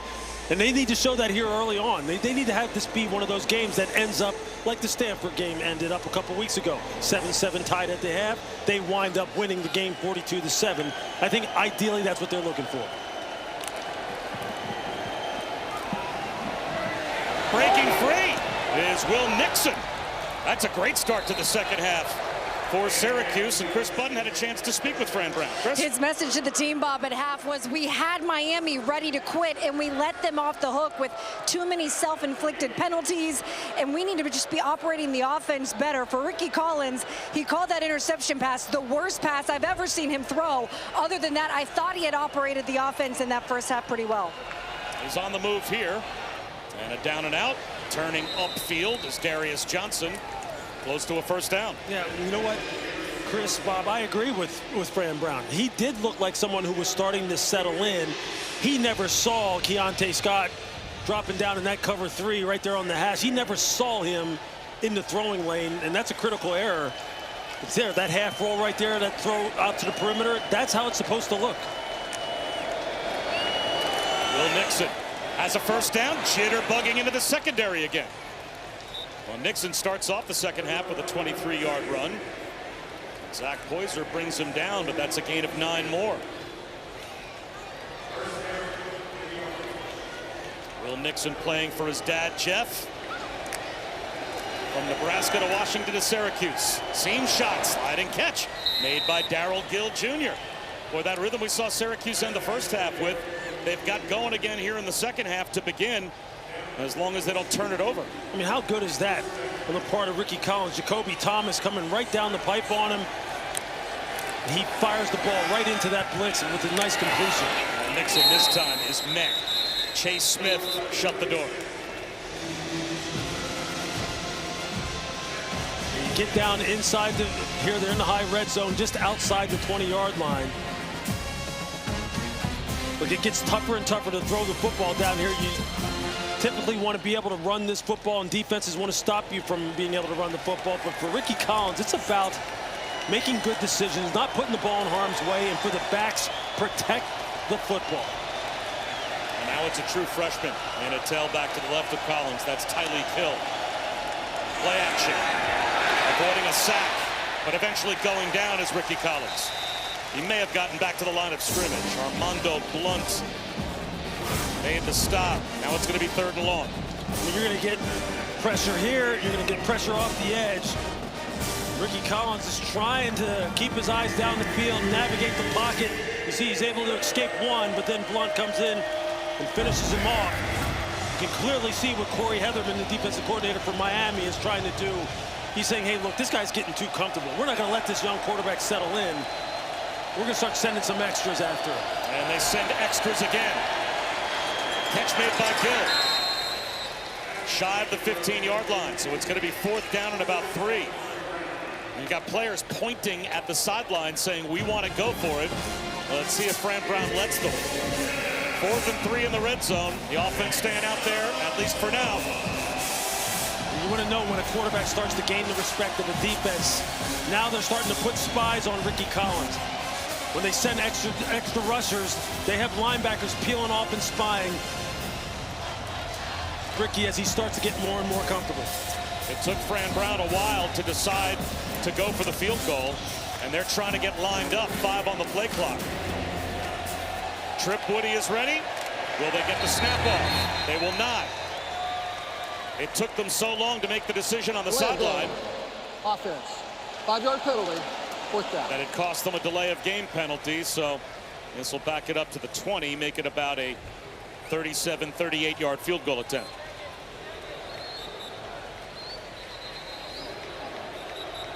Trip Woody has kicked well so far this season. Won the job in training camp. And he is 9 for 10. And perfect from this range.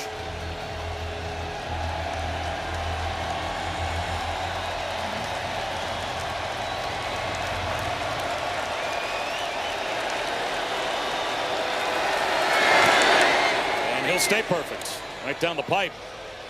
So Syracuse is on the board. 14-3, Miami.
This Veterans Week, we always like to salute those who protect us and keep us safe. Some courageous soldiers from around the globe proudly showing off their team pride. And we also have 6 members of our crew who are veterans. So we thank Ryan Jones, retired Green Beret, Sean Erickson of the Army National Guard, Mike Malini, retired U.S. Marine, Matt Palco, member of the Navy, Chuck Daly of the Army, and Glenn Scanlon of the Air National Guard. Thank you all for your service. Keelan Marion going to run this one out.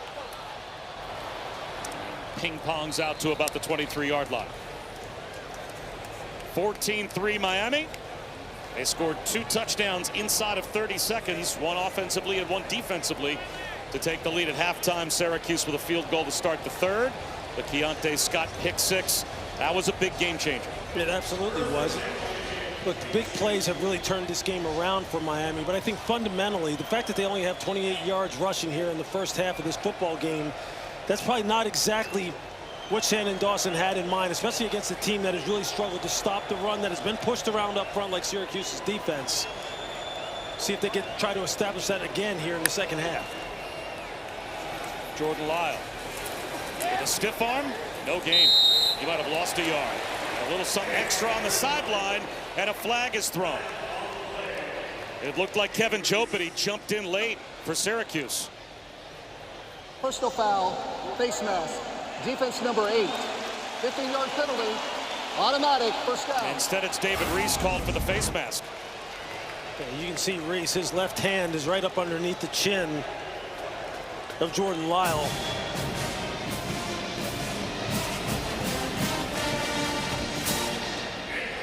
And Joby, you're going to see him coming here at the end. Lyle's clearly in the white. For Syracuse, you just can't give them any extra yardage that they haven't earned. You just can't. Not against a team that can explode on you at any moment like this Miami offense.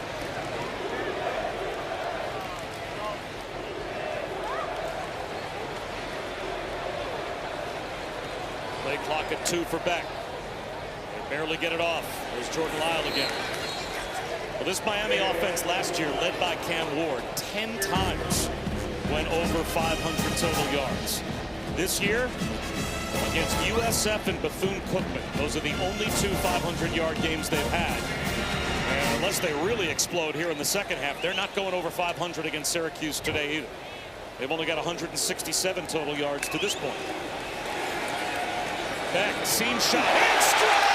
Keelan Marion splits the safeties. Touchdown.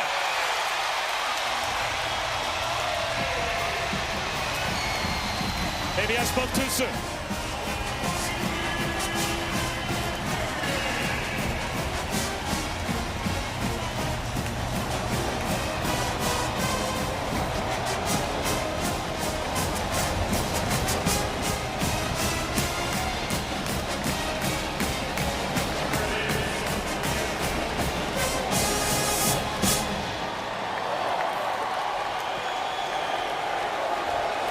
First touchdown of the season for Keelan Marion.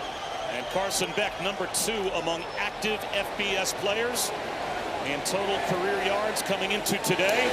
That completion puts him well over 10,000 for his career. It just looked like a 3-on-3 situation out here, and a kind of like a zero blitz type of situation.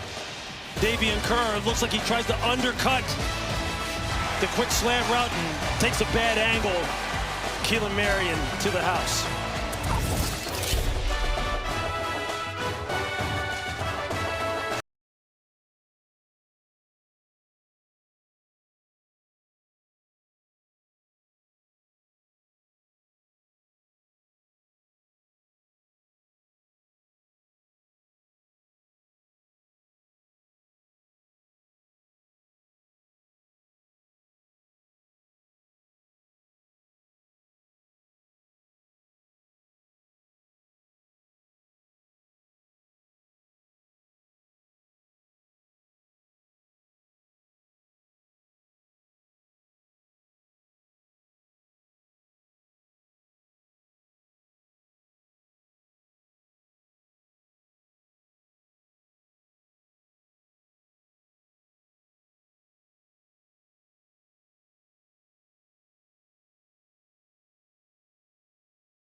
so many momentum shifts in the ACC this season. Go back to week 3, 5, and 8, and you had upsets that shifted the balance of power. Even last Saturday, NC State takes down number 8 Georgia Tech, and of course SMU in double overtime. A heartbreaking loss for Miami. But it's been that way all year, Lewis, in this league. 5 upsets of teams ranked in the top 12 by unranked teams. No other conference has that many upsets. Yeah, look, and we benefited from it. We have covered a lot of upsets so far this year. It's one of the beautiful things about college football this season is the fact that all these teams, again, with the advent of the transfer portal, have the ability to improve their football teams very, very quickly. And it's made for a dramatic season in terms of the unexpected outcomes. It's just been a heck of a year. It really has been, and in particular in the ACC. Although the committee, they didn't seem that impressed with the work the ACC has done with those initial rankings, as this will be a touchback, but a quick strike touchdown pass from Carson Beck. First thing you're going to see here, look at the middle of the field here. That's wide open. It's a blitz zero type of situation. And as a defender, you better defend the middle of the field. Keelan Marion's just going to run a slant route, and you're going to see this defender, number 10, Davian Kerr, loses inside leverage on Keelan Marion. The linebacker, number 13, Gary Bryant, doesn't get over to help out as he kind of leaves his man coverage and tries to help out in the middle of the field. And it's just off to the races from there. Swing pass to Will Nixon.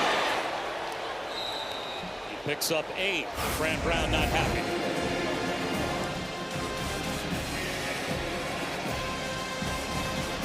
You can see there, look, when you're playing a blitz zero type of situation, which means man-to-man across the board, no middle of the field safety help, leverage and eye discipline are absolutely critical. You cannot give up inside breaking routes. You cannot give up the middle of the field. They gave it up there, and you see what the result is. And Chris, what are you seeing down there? Yeah, Fran Brown was livid when he came over, got into the guys, but then brought over Raheem Long Jr. to have a one-on-one with him, went back and said, here's what you need to do on that play. They went through for probably about 45 seconds on what he needed to do differently there. This is such a young team when they bring in a bunch of freshmen and sophomores. Long is a sophomore, the future of this program. That's coaching, right? Have to have amnesia, and we've got an injured player. That's David Blade Jr. for Miami.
Welcome back to ESPN College Football, presented by Chili's. Well, Corey Heatherman wants his defense to take over now, and he is a bundle of intensity. And an amazing story, a meteoric rise as a defensive coordinator. He was a Division III quarterback at Fitchburg 20 years ago, goes overseas to play quarterback in Germany, ends up coaching for Curt Cignetti, defensive coordinator at James Madison, and then spent some time as a linebackers coach under Greg Schiano at Rutgers. Get a direct snap here to Dan Villari, and he'll plow forward and move the pile for about 4 yards. But then after coaching for Coach Schiano at Rutgers, in 1 year, completely remade the defense for Minnesota under PJ Fleck. Had never met Mario Cristobal before. Mario calls him, says, I'm remaking my defense, and I want you to be my defensive coordinator down here. And he blinks, and he finds himself in South Florida. Yeah, he was an entertaining interview, and a guy who really has put in the work to really learn defensive football to the degree that he knows it, because it wasn't his background, and now he has made as big a difference with this football team this year as anyone. And Chris, he believes having been a quarterback has helped him be a defensive coach. He does, and sometimes you just have to take the path that's given to you. He wasn't planning on being a defensive guy, but that was the only opportunity he got as a GA out of college. He did that for a couple years. Finally gets an interview with Old Dominion, and he thought, this is my chance to get back on offense. Had a great interview. Then they call him, and they're like, hey, would you be our linebackers coach? And he was like, well, I should have seen that coming in some of the questions that they asked me at the interview. It turned out to be a pretty good path for him. He was disappointed to be offered that job. Jet sweep. Trying to turn the corner. And not finding a ton of room is Davion Kerr. And Lewis, you mentioned this with him, how you thought it was so valuable to look through the lens of a quarterback's eyes to then be a defensive coach. Yeah, some of the great coaches of all time have kind of that dual background as far as being maybe starting off on one side of the ball and then switching to the other. Think of the great Tony Dungy, who was a quarterback in college, who wound up being one of the great defensive backs and defensive coordinators of all time. Mike Tomlin, a wide receiver in college, moves over to the defensive side, becomes a great coordinator, and now a Hall of Fame caliber head coach. Spinning out, 3rd and long, Ricky Collins on the run. Across his body, a jump ball down the sideline, incomplete. So it'll be a punt for Syracuse. It's another stop for Corey Heatherman's defense, as Akeem Mesidor was in hot pursuit of Ricky Collins. But just to give like a little bit more context as to why some of these guys who transition from one side of the football to the other, in particular offense to defense, look, Corey talked about the fact that, look, he can help the back 7 guys with understanding exactly what quarterbacks are thinking and processing as they go through progressions, and how you can kind of play mind games with them and maybe bait them into making some decisions they don't want to make. And I think that's invaluable. I think that's the kind of thing you should be looking for in coordinators and in head coaches in particular. Malachi Tony wants a return. Spin move. And eventually it's knocked down at the 16-yard line. But the Miami defense, they've scored in addition to mostly shutting down Syracuse. And here you see Akeem Mesidor, one of these fantastic defensive ends. You just see the outside speed rush.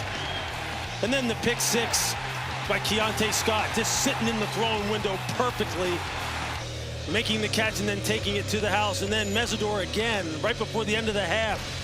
All of his teammates got the ball carrier, stood up. You just seeing Willis, and then he's in there just pulling at that ball. And there you see Jason Taylor, who's in charge of coaching these defensive ends. And he has just got them playing at such a high level.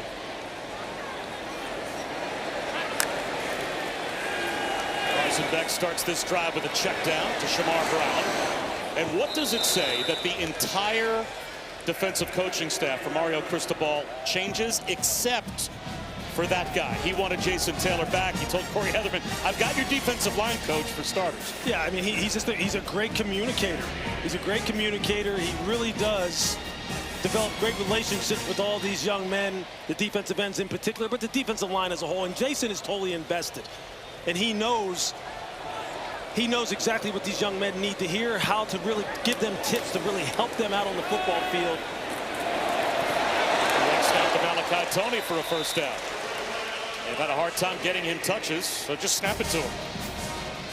With Mario Cristobal, he made a great decision in bringing Jason on. Yeah. elevating him to defensive end coach and then keeping him here, like, he is just going to have a fast track to whatever he wants, that being Jason Taylor. And quite honestly, this entire staff, I mean, this staff really is put together, and Corey Heatherman is one of the great stories, along a lot of great stories on this coaching staff.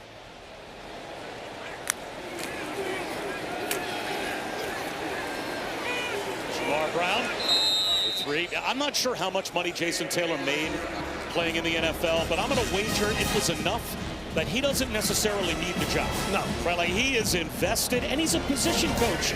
He's not even a coordinator, so he really is in the trenches with his guys. But you think he's on his way to maybe being a head coach someday? Yeah, absolutely, at some point in time. Obviously, there's steps you have to go through, and there's still a lot of his story yet to be written. But look, he expressed to me, you know, one of the 2 people who had maybe the greatest impact on his career, Jimmy Johnson, and then the great Nick Saban. He said Nick, when he came here to Miami, took his game to a whole nother level, which really led to his inclusion in the Pro Football Hall of Fame. And Jason's just a great dude. I could have talked to him for hours. You said you had a long conversation with him and a long conversation with Ruben Bain as well. Yeah, Ruben Bain's a stud. I mean, they've just got guys on this football team who really love football. And Ruben is one of those guys who was one of the first guys in here. He's one of the last guys out. He takes the young guys under his wing now and tries to mentor them. They've just got a great group, and they're going to miss. They are really going to miss Bain and Mesidor when they leave. An injured player over on the Miami sideline. Looks like Deuce Chestnut slow to get up. That's the cause for the stoppage, as right now Ruben Bain Jr., according to Mel Kiper Jr., the number 10 overall prospect in the draft. Cam Robinson, star linebacker for UVA, getting set to take on Wake Forest as soon as we're done on ESPN, as Virginia right now is the odds-on favorite from the ACC to represent the league in the college football playoff. Odd, they've got a loss to NC State, but it was a non-conference loss because they agreed to play a home-and-home, knowing they weren't going to meet each other in conference play for a couple of years. So that's the only loss so far this year for Virginia. One of the most thrilling games we did was that Friday night win against Florida State. And around, Malachi Tony puts his foot in the ground and accelerates. Another first down. He just looks like he's having fun. Like he's just playing the game with the kid's mentality. And you just see how electric he is. The vision, the stop and start, the acceleration. He's got tremendous play strength, despite only being just about 188 pounds. Shannon Dawson knows that he's got a special player. And he told us a great story about how it was kind of like really solidified to him by one of his former players about how great Malachi Tony could possibly be. Play action, and there's the tight end, Elijah Lofton. Now, all of a sudden, right, he's at his house. A FaceTime call comes up, but it was from an unknown number. Who is this? And Shannon Dawson looks down. Coach, answer the call. You'll be happy. He does. And it's Tavon Austin, his old wide receiver from West Virginia. And what did the conversation turn to? And really, Malachi Tony. Yeah, Tavon Austin just said, hey, look, is number 10 really that dude? Is he that guy? Because he said, look, he reminds Tavon Austin of himself, and Tavon was one of the very best in terms of that smaller stature, just electric playmaking ability. And he said, hey, I may need to get to Miami to see this guy in person. And he said once he knew Tavon Austin believed, he knew that, hey, we got something really special here. Tavon Austin says to Shannon Dawson, is he that dude? And Shannon Dawson says, yeah, he's that dude. Tavon Austin says, Coach, is he that dude the way I was that dude? Yeah. Yes, Tavon. He's about as close as I might have been around to you. And anybody that saw Tavon Austin play knows what a compliment that is. No doubt. Because he was that dude. It's fun when you see great players recognize other great players, and Malachi Tony has a heck of a career ahead of him.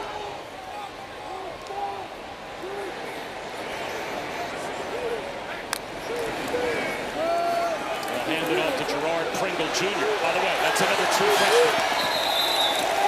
There are some exciting young players on this Miami team.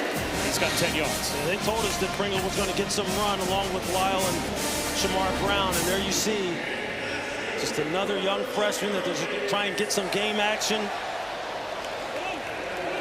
Continue to build out this roster. Like, they have really been knocking it out of the park as far as their recruiting classes that they've put together over the past couple of years. And as you see, Mario Cristobal knows they just got to late in the season finish off season strongly, and they'll get everything that they want. Pringle again. Down the sideline. Touchdown.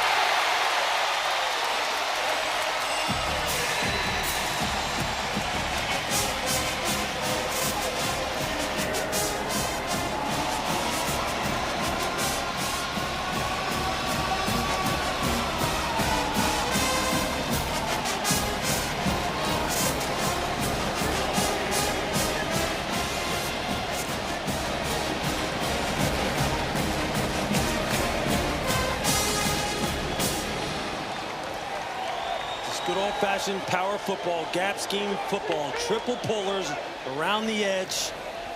Gerard Pringle just has nothing to do but just run and follow the blocks. Midway through the second quarter, this game was scoreless. All Miami since. You're going to see it here. You're going to get pull, CC Mawanoa pull. And here comes Pringle around the edge. I mean, it's just a lot of yellow lines. Just like a freight train, he just needs to follow it around the corner, and there you see. They never secure the edge.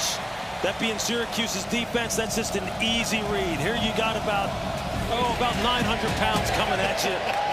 If you're a perimeter player, if you're Devin Grant for Syracuse, you have no shot when that train starts going downhill.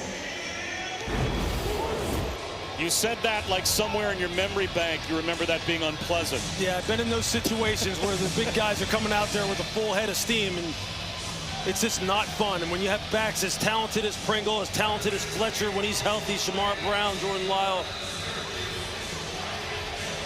this is the standard that Mario Cristobal is talking about. Power football, opportunistic passing, efficient passing game, suffocating defense, dominated by the front seven. This is what he expects out of this football team. Now they're starting to crank it up. And they will not take their foot off the gas pedal. They have to. They need to win these last 4 games as impressively as possible. Coming up tonight, 7:30 Eastern on ABC and the all-new ESPN app. LSU, without Brian Kelly, been a tough year for the Bayou Bengals, but it's a rivalry game against Alabama. And you never know. A lot of motivation certainly for LSU to try and get a statement win against Alabama, as right now Bama and A&M atop the SEC in our playoff predictor odds to make the 12-team playoff.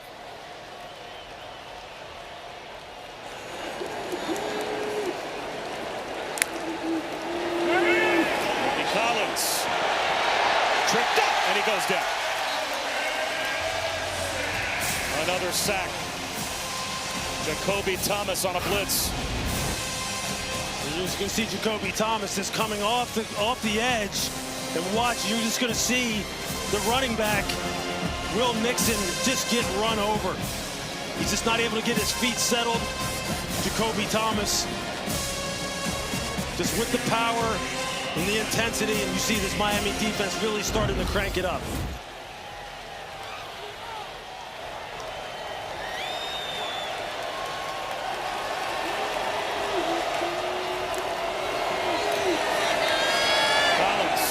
Fires one up the seam, but it's behind his intended receiver. Did it hit the ground? It went off Darius Johnson into the hands of Jacoby Thomas. They never whistled it dead. Jacoby Thomas scooped the ball up. That may never have hit the ground. That might be an interception if they stick with the call. We'll see. Right now it's ruled an interception. The field is an interception by Miami. First down. You see Darius Johnson trying to stop his momentum. Doesn't look like the ball hits the ground from that angle. It's not real clear if it does. Then you see Jacoby Thomas get his hands underneath the ball. So we get another clear look at this. I'm not even sure when Jacoby Thomas had the ball pop into his hands that he thought the play was alive. I think his teammates almost had to tell him. He sure did. Man, that's an interception. Start running. Look, he's ready to hand the ball to one of his teammates. Yeah. He's got Mo Toure saying, no, man, that's an interception. Start running. I'd like to see another look at that, another angle. And replay's going to get involved. Because based upon Jacoby Thomas's angle and his line of sight, if Ruling anyone would know if it hit the ground, it would be him. Interception is under further review. I don't know that I've ever seen a guy pick a ball off and then have to have his teammates tell him it's an interception and start running. Might be able to get a better look at it here from this angle. Maybe the nose of the ball touches the ground there. Yeah, it looks like it does. The way in which it bounces up in the air, you would think maybe it hit the ground. And I think that's what Jacoby Thomas was looking at as well. And that's why he stopped and didn't try to return this football initially.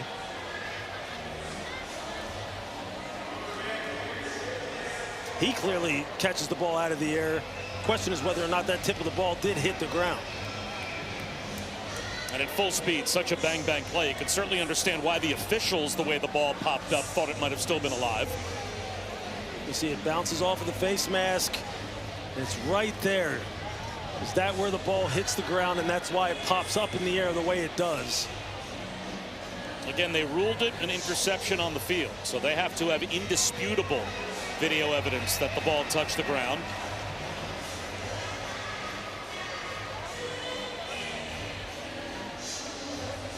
We'll zoom in as close as we possibly can to see if we can give you the evidence necessary.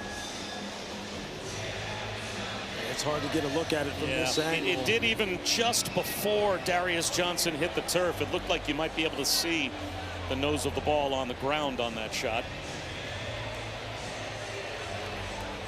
Again, judging by Jacoby Thomas's initial reaction, I think he thought it hit the ground as well, which is why he just stood there. If he was an official, he probably would have whistled it incomplete. Yeah, no question. That was funny. And Mo Toure comes over and has to point to him to keep the play alive and return it. Here's the call. After further review, the ruling on the field is upheld. First down. So that's it.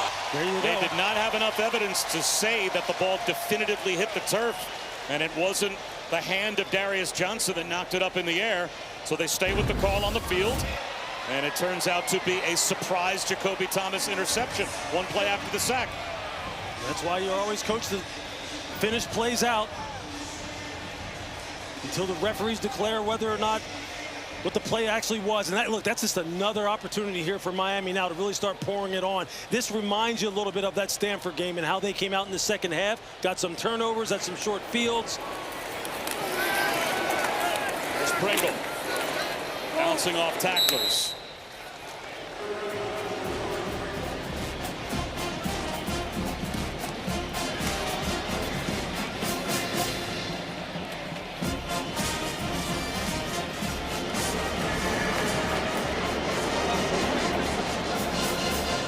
Miami, it's all about efficiency at this point. Taking care of the football, executing your assignments up front, catching the football when it comes to you, no drop passes, no tips. Carson Beck making good decisions. Up the middle, it's Shamar Brown in the red zone. And that'll take us inside of 40 seconds to go in the third. See there how he's really started to settle in here. Started 7 of 12 ever since, 7 for 7, 163 yards and a TD. He is a streaky player. When he is dialed in and the reads are clean and his footwork is clean, he can throw the football and spin it as well as anybody in the country.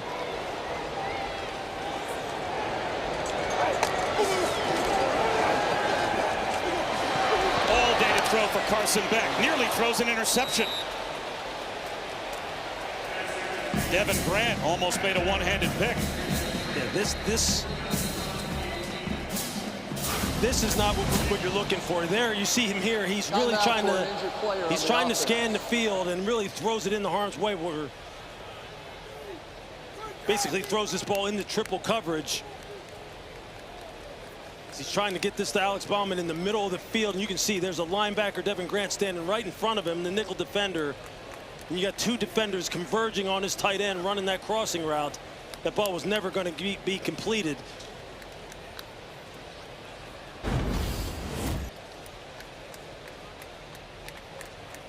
Alex Bauman down on the field.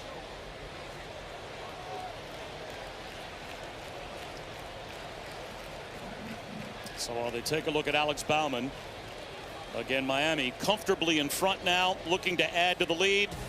If they win all of their remaining games, you can see just to make the 12-team playoff based on, I guess, some results that have happened today, down to 8% to make the playoff if they win their remaining games. So it even more, I think, emphasizes, Lewis, the need to win convincingly to add to their resume as best they can, just try and keep hope alive. Yeah, whether you like it or not, whether you agree with it or not, eye test and how these teams look and the manner in which they play and the manner in which they win is going to be something that's going to become a factor in these rankings as we move down the stretch. And Miami's aware of that. We're all aware of that.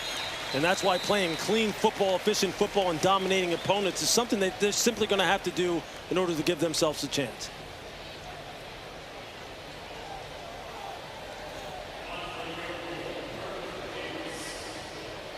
So on 4th down, they'll try and add to the lead with a field goal here as they'll bring Carter Davis out for what should be the final play of the 3rd quarter.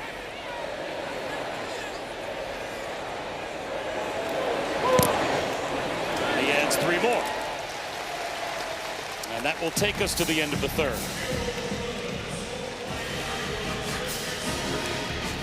End of the 4th quarter with Miami back on top by 4 touchdowns.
Welcome back. Joined with Miami head coach Mario Cristobal. Coach, your offense finding that explosiveness. What has changed for that unit over the last quarter and a half?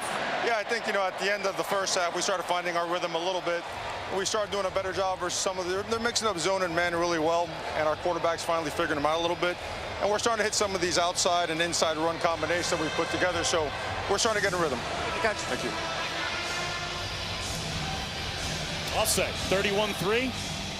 And this is the type of win that we said at the start, Lewis, that Miami needed to put together, and they've got 15 more minutes. I would imagine they'll try and add to this lead. No question about it. Look, they'll keep their foot on the pedal. Defensively, they'll keep ratcheting up the pressure on Ricky Collins and trying to play as high quality of football as they possibly can. Another touchback on the kickoff.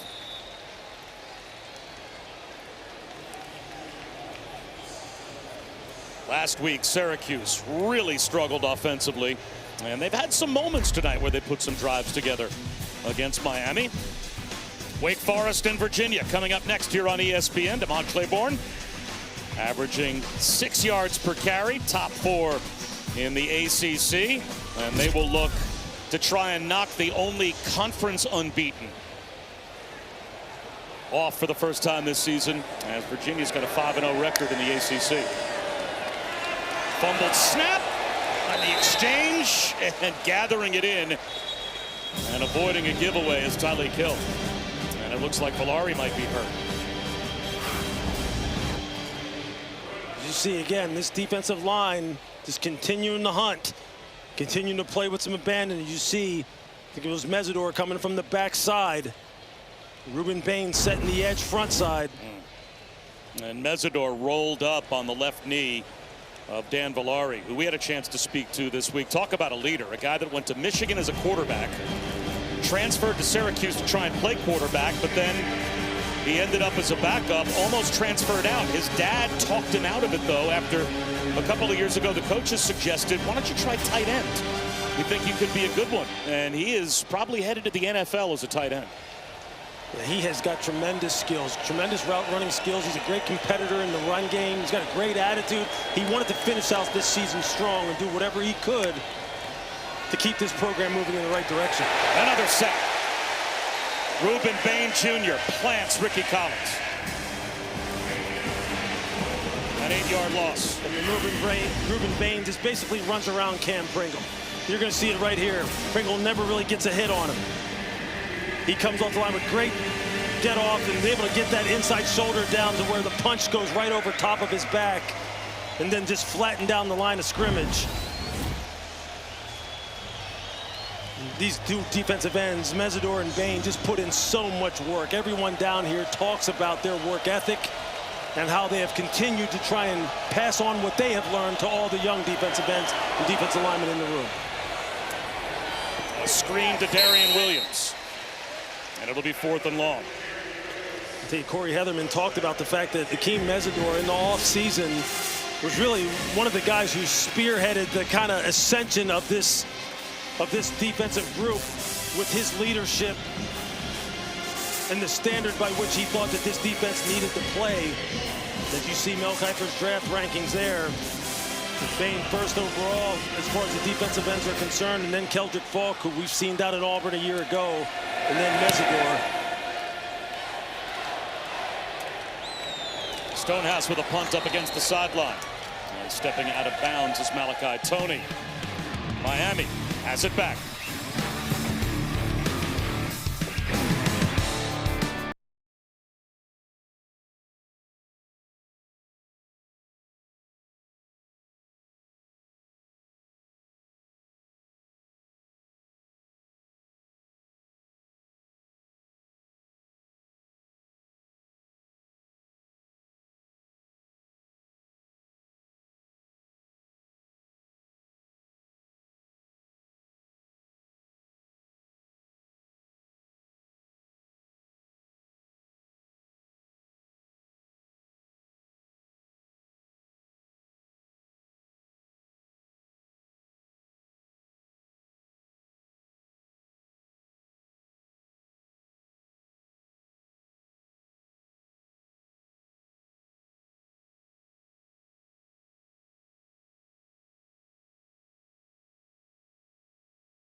ACC championship game. To the end zone! Touchdown!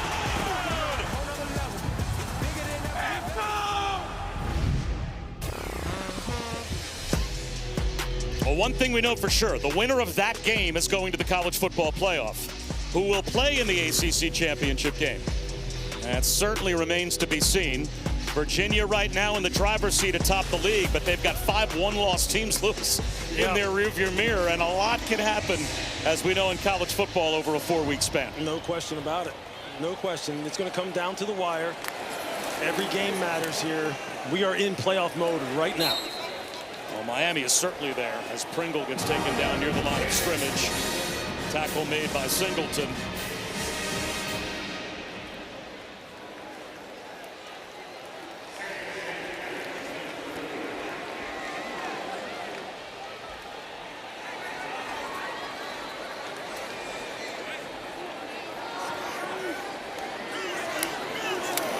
Pringle again. Makes a man miss near the line of scrimmage. He's close to a first down. I tell you, Gerard Pringle has looked good. I mean, that is a nice downhill run. Great jump cut. Lots of acceleration and quickness and urgency. And he has really shown something here. And Shannon Dawson said he wanted to get him some run and get a good look at him.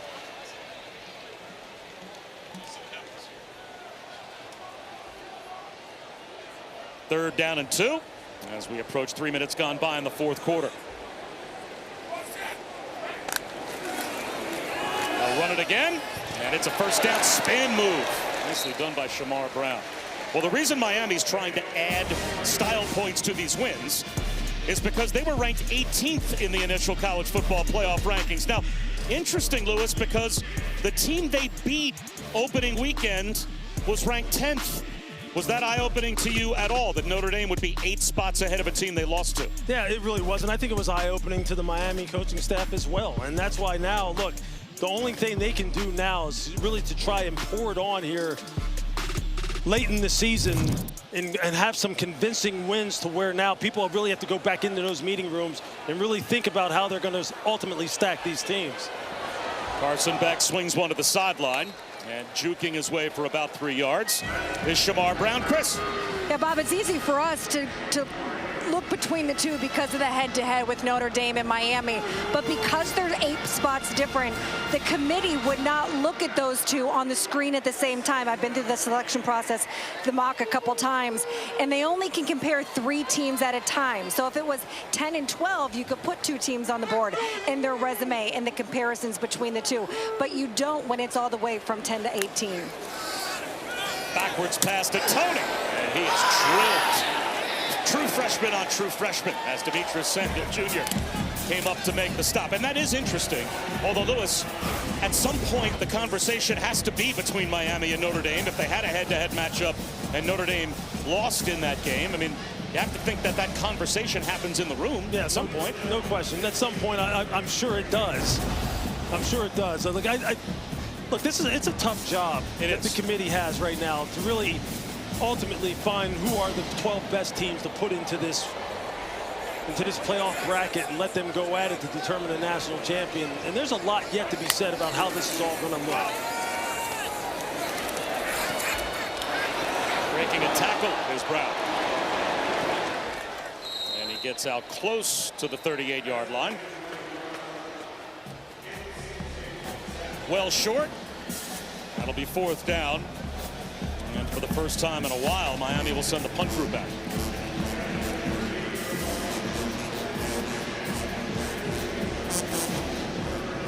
When Carson Beck had Georgia in the SEC championship game, poised to be in the college football playoff, to possibly be a national championship winning quarterback, and ends up tearing his UCL, had surgery, elbow surgery, and that led him eventually to Miami, and also led him to take his name out of the NFL draft, put it back in the portal, and he's trying to get Miami to the college football playoff here.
ESPN College Football is presented by Chili's 3 for Me, the best $10.99 you can eat.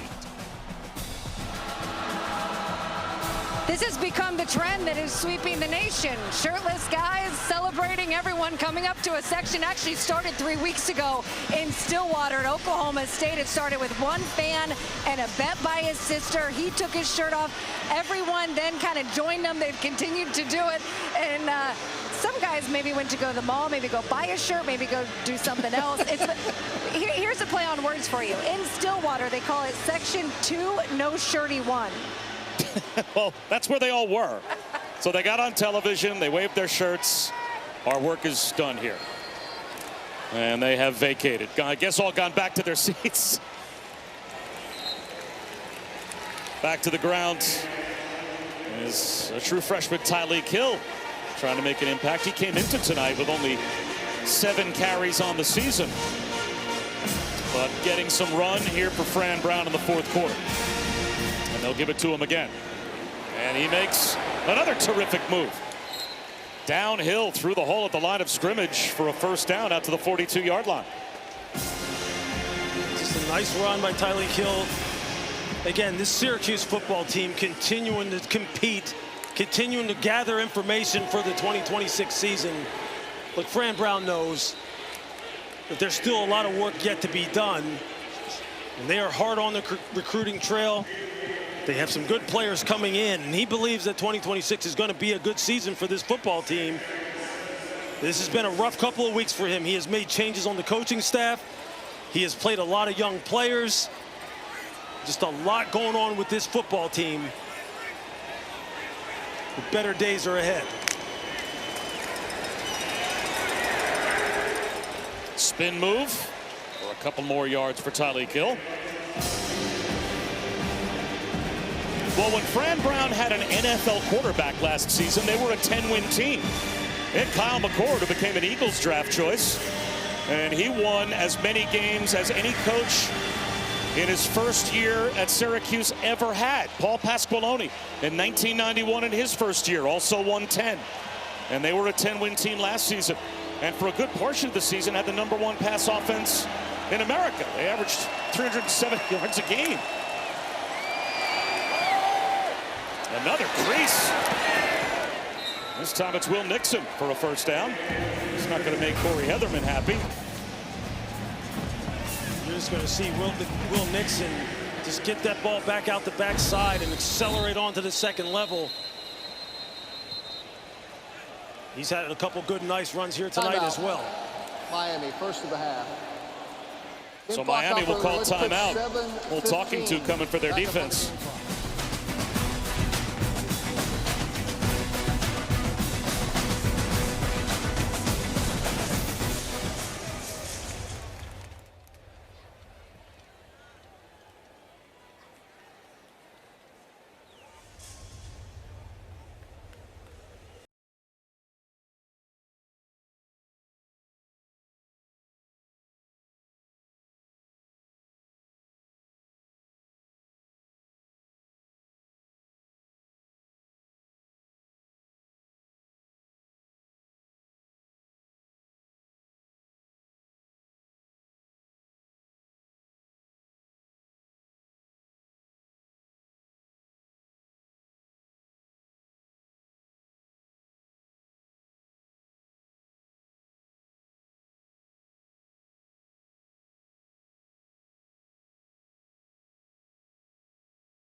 Miami needs to run the table.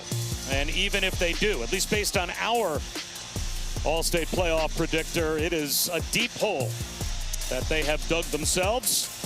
Another win for SMU has significantly changed the odds of Miami making the 12-team playoff, even if they run the table. But all you can do, Lewis, is win impressively, and try and keep hope alive. Yeah, just control what you can control, right? I mean, that's what Mario Cristobal knows that they're up against.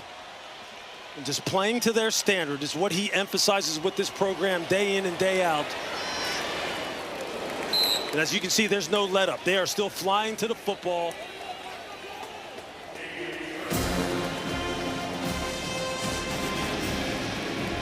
Here with 7 minutes to go and counting. Still trying to have all of their frontline guys still out there on the defensive line. I think Jason Taylor wants to see better out of his defensive line than what he's seen on this drive, as they have been creased multiple times in the run game by Syracuse. Bradley Gill gets another chance, and this time the door is shut, and shut quickly. Nice play by the defensive tackle, Justin Scott. Just beating the center, Joe Cruz, immediately at the snap. Getting the TFL.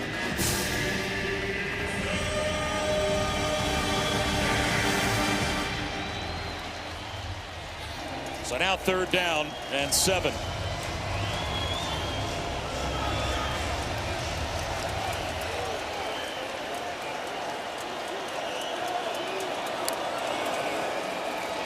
Ricky Collins well behind his intended receiver, Jonte Cook.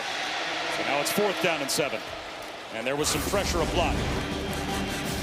And you can just see the linebacker Chase Smith just coming hard down the B gap, just taking on Will Nixon, driving him back into the quarterback. But Corey Heatherman has not let up at all. You noticed this in the first half. As Ricky Collins started to get more comfortable, they started to try and apply more pressure, sending 5 or more frequently. And here they are again up at the line of scrimmage. Showing blitz on 4th down. They back out of it, and the pressure still gets home. Ricky Collins, great balance. Keeping the play alive, and now out to midfield. He's got nowhere to go. You can only run away from Akeem Mesidor for so long.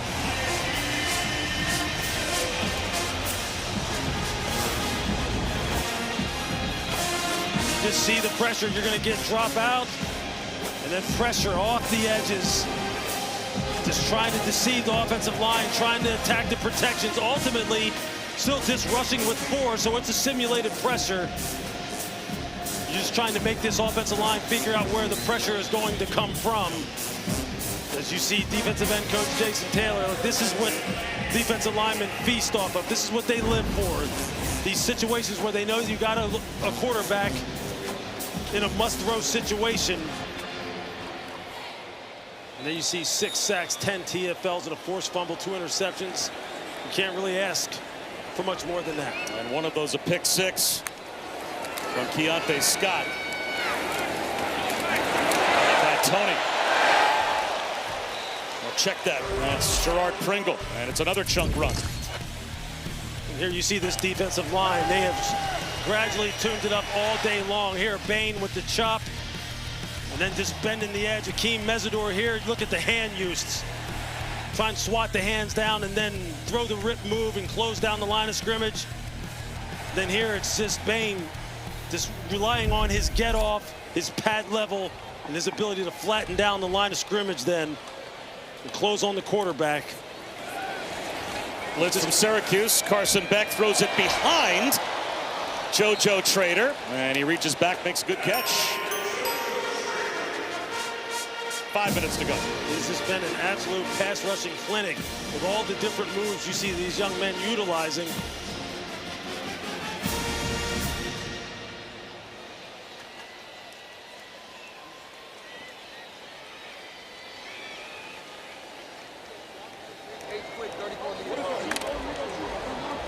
Carson Beck and all the starters still in there for Miami, which is exactly what we knew they would do and how they would play it.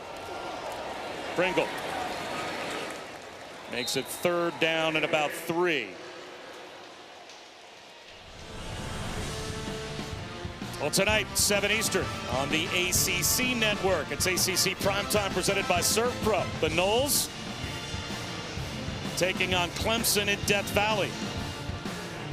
Hard to believe this game, based on where we were at the start of the season, wasn't going to be the game you'd circle on the ACC calendar for the year, but it's been a tough year overall for Clemson and tough of late for Florida State. It's been just that kind of season, though, Bob. I mean, again, yeah, the unpredictability of this 2025 college season has just been unbelievable. It's something like I've never seen before. Carson Beck to Keelan Marion. Hunting the pylon. He's inside the 5. 1st and goal, Miami with 3.5 to go.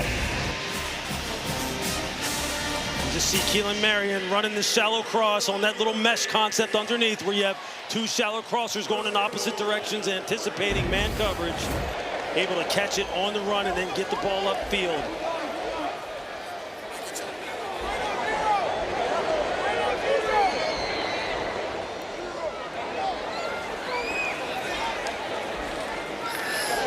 Play clock down to 10. As they line up in a straight-up I formation with Shamar Brown, the I-back. But Syracuse will call a timeout from the sideline. Timeout. Syracuse. First of this half. 30-second timeout. So as you said, Lewis, the unpredictability of the ACC this year, it probably could not be more summed up than where Clemson and Florida State were at the start of the year. Clemson ranked 4th. As high as 7th for FSU, and then what's happened to both since. Yeah, I mean, Clemson, we've witnessed all of this happen. We've seen the games that really have kind of turned the tide for all these football teams. For Clemson, the loss to Syracuse at home down in Death Valley. Florida State, the loss on the road to Virginia as they were gearing up to play Miami the following week in that big showdown. We saw that derail them. Then Miami. You know, the loss to Louisville, I mean, just big time. Then they come back and they respond against Stanford. And then again, they lose once again to SMU on the road in overtime. Carson Beck, the interception in overtime in the end zone. It's just been wild. It's been wild for this conference this year. But again, as a viewer, it has been must-see TV.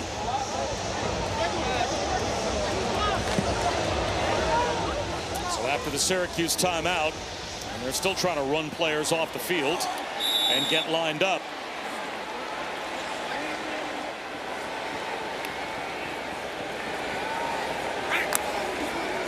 Carson Beck, a little throwback screen. Are you kidding me?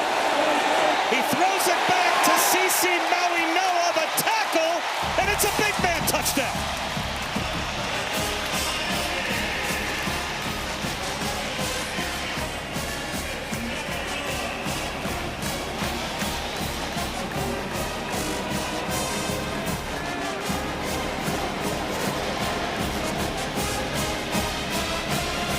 How good is this?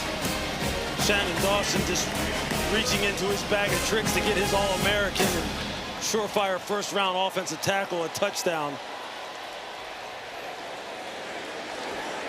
That's pretty good athleticism for a guy who goes 6'6", 335 pounds now. Well, that's a guy, Mario Cristobal, you've talked about it, compared to Penei Sewell. Yeah.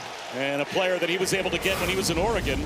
And getting a player like Maui-Noa here, athleticism from the tackle spot. You're going to see it right here. You're going to see Carson Beck stop, turn, throw the football, and then you're going to see a caravan out in front of CC Maui-Noa like he actually needs one. I mean, come on now. But you see his offensive lineman all trying to make sure, again, the center, Brockemeyer, with the turn back block. You're going to see 52 get out here on the edge and just make sure he seals it off. And here he comes. He's just going to peel back right there. And then Maui-Noa. You see Carson Beck is like, nah, I don't need to jump up and do that. Carson Beck, that's probably as happy as a quarterback can be to give up a touchdown pass. That's a rushing play because he threw it backwards to Maui-Noa.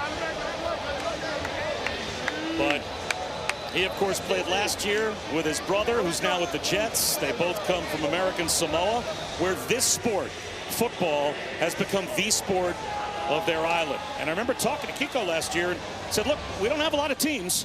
We've got 6 teams on our island. That's basically at the high school level, the league we play in. It's a 2-team playoff.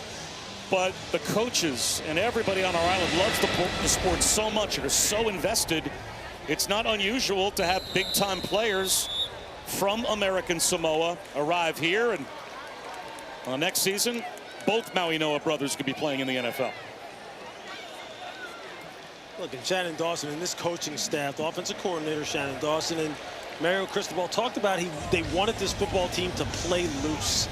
That they felt like things became so tense, especially after the big win over Florida State back on October 4th, when all the talk surrounding this football program was that the U is back. The U is back. They're ranked at the very top in the country. The defensive line was just going crazy at that point in time. Malachi Tony had kind of taken college football by storm. He felt like maybe this football team started to play a little bit tight, especially as they started to experience some adversity. Just wanted to see that change. Wanted to see them have some fun. Well, that's the kind of play that'll make it more fun. So Ricky Collins out and Joseph Filardi in. Filardi really struggled last week at quarterback in his first career start. He is at Syracuse on a lacrosse scholarship. He's a dual sport athlete. And here's Tylee Kill again. He was one of the highest ranked lacrosse recruits in America when he came to Syracuse. So he is technically a walk-on for the football program. And that will take us down to the 2-minute timeout. 2-minute timeout.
Well, Louis Riddick, let's take a look at your keys to victory and how they've played out. Yeah, eliminate the penalties and dominate on the ground. Only 2 offensive penalties, which is an improvement. 121 rush yards. We'll take that if you're Miami. For Syracuse, generate turnovers. Weren't able to generate any on defense. Offensively, win the one-on-one matchups on the perimeter. Only 85 receiving yards. That's not going to get it done.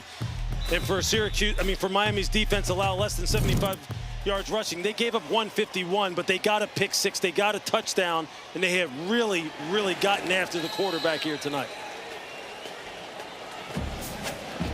Dante Bashai is able to make that catch. So Filardi, under 2 minutes to go, is going to run the hurry up. And Miami last week had 8 penalties in the first half. Tremendous one-handed catch. Will it count? They will, yes, say it is a reception. Ashiat. Personal foul, roughing the passer, defense number 25. 15-yard penalty added on to the end of the play. Automatic first down. Just when I made mention of the lack of penalties for Miami, and announcer jinx. Wow. That's a roughing the passer call. His right hand just brushed past the face mask, past the helmet.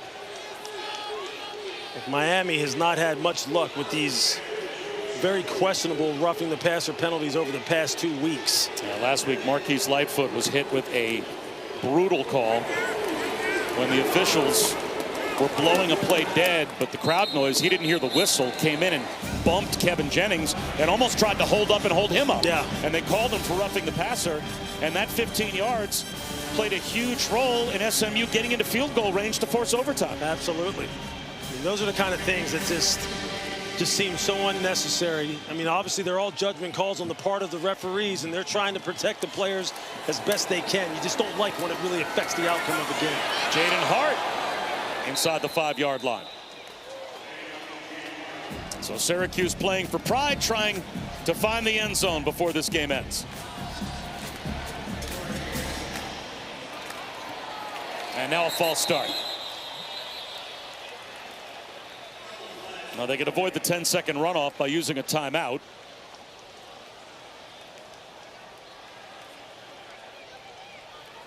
But that'll back them up 5 yards.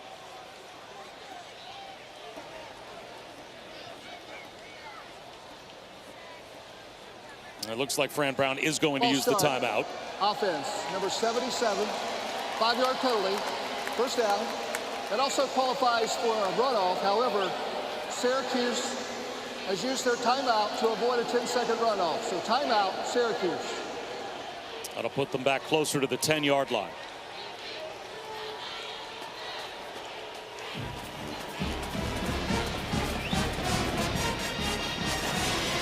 That is their second charge timeout of this half. 30 seconds. Again, as soon as we're done here on ESPN, moments away, Virginia will try and stay undefeated in the ACC. They're a one-loss team, losing to NC State earlier this season, but that was not officially a conference game. So Chris Barnes has had a tremendous year for the Demon Deacons. They'll try and end the unbeaten record, at least so far this year in the ACC for UVA. It's been a great year for the Hoos. And they really have manufactured some wins. They've won some close games. So after the Syracuse timeout, Filardi gets sandwiched right at the mesh point. He gets buried. Dylan Day right in his face.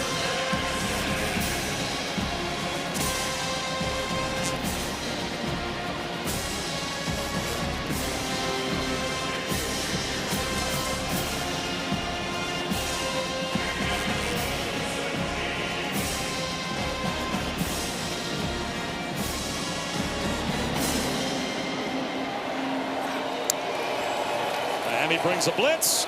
Filardi into the end zone. He's got a touchdown.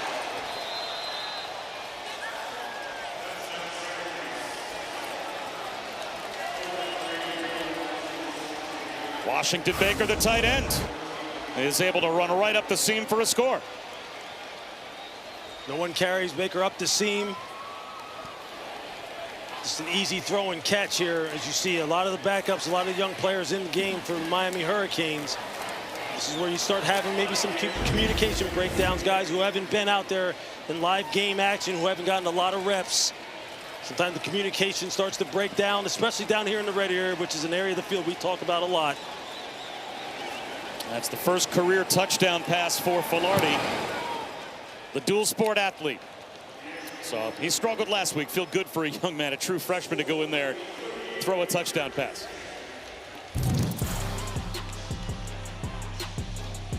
Very important games on the horizon in the ACC. Not the least of which is coming up next. Wake Forest taking on Virginia, then Clemson and Louisville.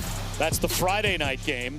Next Saturday, a road test for Virginia if they can stay unbeaten. Number 22 is against now number Duke. 85. And then as we move through November, you know, your Pittsburgh team's going to have a lot to say about who either wins the league or who goes to the college football playoff. Yeah, they are definitely sitting in a spoiler role. They have some big time games coming up, you know, starting next week. Yeah. Against Notre Dame. Yeah, the Notre Dame game, obviously not officially a conference game, doesn't even show up here, but that one's as big as any. Absolutely. So it's just, they put together a heck of a season themselves. It's just going to be more and more exciting as we move down the stretch here.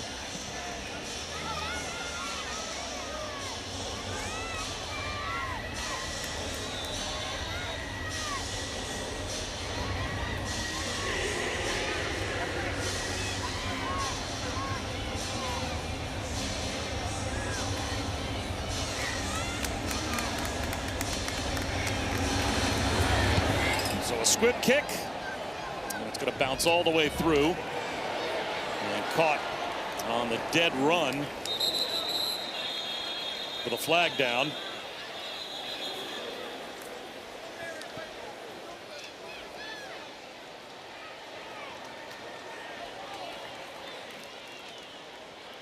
We'll have to get the penalty call, but this should just be victory formation. Return holding by the return team, number 88. 10-yard penalty from the spot of the foul. First down. So at this point, hard to imagine.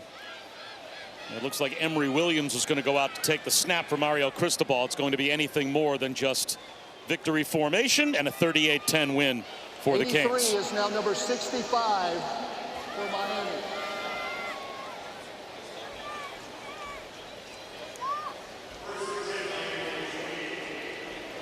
Looks like Chris Wheatley-Humphrey, who just returned that kick, is going to be next to Emory Williams, and he'll get a chance to carry the ball on what should be the final play. So if style points matter, we'll see when the next college football playoff rankings come out.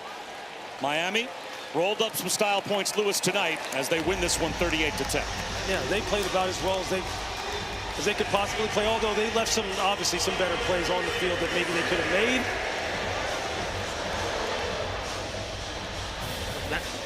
Now all they can do is just control their performance, Bob, from here on out. 38-10 is your final. Wake Forest and Virginia are coming up next. For Lewis Riddick and Chris Budden, I'm Bob Wischusen. Thanks so much for watching. So long from Miami. We're going to head back to the studio now with E.J. Manuel and Joey Galloway. Let's check in again with Matt Barry.